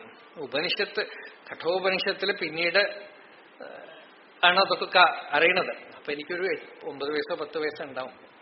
ഇവർ തമ്മിലുള്ള സംവാദം ഞാൻ എന്തോ ചെയ്തുകൊണ്ടിരിക്കുക, ഇതിങ്ങനെ ബാക്ക് കൂടെ കേൾക്കുന്നുണ്ട്. അപ്പൊ ഇതിലൊരു സ്ത്രീ മറ്റൊരു സ്ത്രീയോട് ചോദിക്കുകയാണ്, മരിച്ചു കഴിഞ്ഞാൽ എന്താവും? അപ്പോ ഇവര് ചോദിച്ച ഉടനെ എന്റെ ഉള്ളില് ഒരു കുട്ടിയുടെ മനസ്സില് ഈ പറഞ്ഞു തന്നൊക്കെ ഓർമ്മ വരും നാച്ചുറലായിട്ട്. അപ്പൊ പിതൃലോകത്തിൽ പോകും, മരിച്ചു കഴിഞ്ഞാൽ അവിടെ അവിടെ പോകും. അങ്ങനെ ഇത് പറയണതിന് പകരം ഈ പഠിച്ചതിന്റെ കുഴപ്പമാണെന്ന് തോന്നുന്നു. മറ്റേ അമ്മ പറഞ്ഞു മരിച്ചു കഴിഞ്ഞാൽ എന്താവും, നമ്മൾ ഇല്ലാതാവും എന്ന് തോന്നുന്നു. ഇതാണ് ഈ ചോദ്യത്തിന് ഉത്തരമായിട്ട് മറ്റേ സ്ത്രീ പറഞ്ഞത്. ഈ കേട്ടുകൊണ്ടിരിക്കുന്ന കുട്ടിക്ക്, എനിക്ക് ആ സമയത്ത് ഈ ഇല്ലാതാവുക എന്ന് കേട്ടതോടുകൂടി ഒരു ഷോക്ക്. ശരിക്കും എന്തോ ഒന്ന് ആക്രമിക്കാൻ വരുന്ന പോലെ, എന്നെ ഇല്ലാതാക്കാൻ, ഇല്ലാതാവുക, ഞാൻ ഇല്ലാതാവുക. അപ്പോ ഉള്ളില് അത് സമ്മതിക്കണില്ല, ഉള്ളിൽ ഒരാളത് സമ്മതിക്കണില്ല. എങ്ങനെ ഇല്ലാതാവും? ഉള്ളത് എങ്ങനെ ഇല്ലാതാവും? പിന്നെയാണ് ഭഗവത്ഗീതയിൽ എടുത്ത് ഒരു 14 വയസ്സിലോ മറ്റോ ആണ് നാസത്തോ വിദ്യതേ ഭാവഃ നഭാവോ വിദ്യതേ സതഃ എന്ന് പഠിക്കണത്. പക്ഷേ ജെനുവിൻ ഇൻറ്റ്യൂഷൻ മതി നമുക്ക് ജ്ഞാനത്തിന്. പുസ്തകമൊന്നും ആവശ്യമില്ല. പുസ്തകമൊക്കെ പിന്നെ അത് കൺഫർമേഷനാണ് പുസ്തകമൊക്കെ. അത് തന്നെയാണ് അതെന്ന് പറയാനാണ് പുസ്തകം. ഭഗവാൻ രമണ മഹർഷി എടുത്ത് പറഞ്ഞു, പുസ്തകമൊക്കെ എന്തിനു കൊള്ളും എന്ന് വെച്ചാൽ അനുഭവിച്ച ശേഷം ഇത് ശരി തന്നെയെന്ന് അറിയാം പുസ്തകം. പുസ്തകം എടുത്ത് നോക്കിയോ, ഇതൊക്കെ പറഞ്ഞിട്ടുണ്ടല്ലോ, ഇത് തന്നെയാണല്ലോ എന്ന് പറയും. ആ സമയത്ത് ഇത് പറയുമ്പോ അയ്യോ ഞാൻ ഉണ്ടല്ലോ, ഉള്ളതെങ്ങനെ ഇല്ലാതാവും? ഇതൊന്നും വ്യക്തമായിട്ടല്ല, പക്ഷെ അവ്യക്തമായിട്ട് ഇത് സ്വീകരിക്കാൻ വയ്യാന്നാണ്. ഇല്ലായ്മ ആരറിയും? ശൂന്യത ആരറിയും? ഇല്ല എന്ന് പറഞ്ഞാൽ എന്താ? ഇല്ല എന്ന് പറഞ്ഞൊരു സാധനം ഉണ്ടോ? ഞാൻ കണക്ക് പഠിച്ചവരോടൊക്കെ ചോദിക്കാറുണ്ട്, ഈ പൂജ്യത്തിനെ ഒന്നെന്ന് പറഞ്ഞാൽ എന്താ എന്നാണ്. ചിലർക്ക് മനസ്സിലാവണേ ഇല്ല. ആദ്യം ഡിഡക്ഷൻ ചെയ്ത് ഒന്നേ ഉള്ളൂ എന്ന് സമ്മതിപ്പിക്കാം. ഒന്നാണ് മറ്റൊരു ഒന്നിനെ ചേർത്ത് 2 ആവണത്, മറ്റൊന്ന് ചേർത്ത് 3 ആവണം, മറ്റൊന്ന് ചേർത്ത് 4 ആയി, ഇങ്ങനെ അനന്തമായി പെരുകണം. അപ്പോ കണക്ക് ചുരുക്കിക്കൊണ്ടുവന്ന് ഒന്നേ ഉള്ളൂ. ഒന്ന് മാത്രമേ ഉള്ളൂവെങ്കിൽ ആ ഒന്നിനെ ഒന്നെന്ന് പറയാവോ? ആദ്യം നിങ്ങള് തീരുമാനിച്ചു ഒന്നേ ഉള്ളൂ. അപ്പൊ ഒന്നിനെ നിങ്ങൾക്ക് ഒന്നെന്ന് പറയാവോ? പൂജ്യം എന്ന് പറഞ്ഞൂടെ? ഇനിയിപ്പോ ആ ഒന്നിന്ന് അന്യമായിട്ടൊരു പൂജ്യം പറയാൻ ഒക്കുവോ? ഇത് കിട്ടിയില്ല.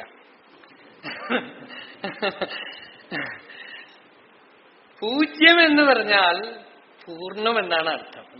സർവേപി സുഖിനഃ സന്തു സർവേ സന്തു നിരാമയാഃ സർവേ ഭദ്രാണി പശ്യന്തു മാ കശ്ചിത് ദുഃഖഭാഗ് ഭവേത് യതോ മമാത്മാ ഭവസി ത്വമേവ തതോ ന വാച്യം മമ കിഞ്ചിദസ്തി യഥാ തവേഷ്ടം കുരു മാം തഥൈവ ത്വാം ആത്മനാഥം രമണം ഭജാമി.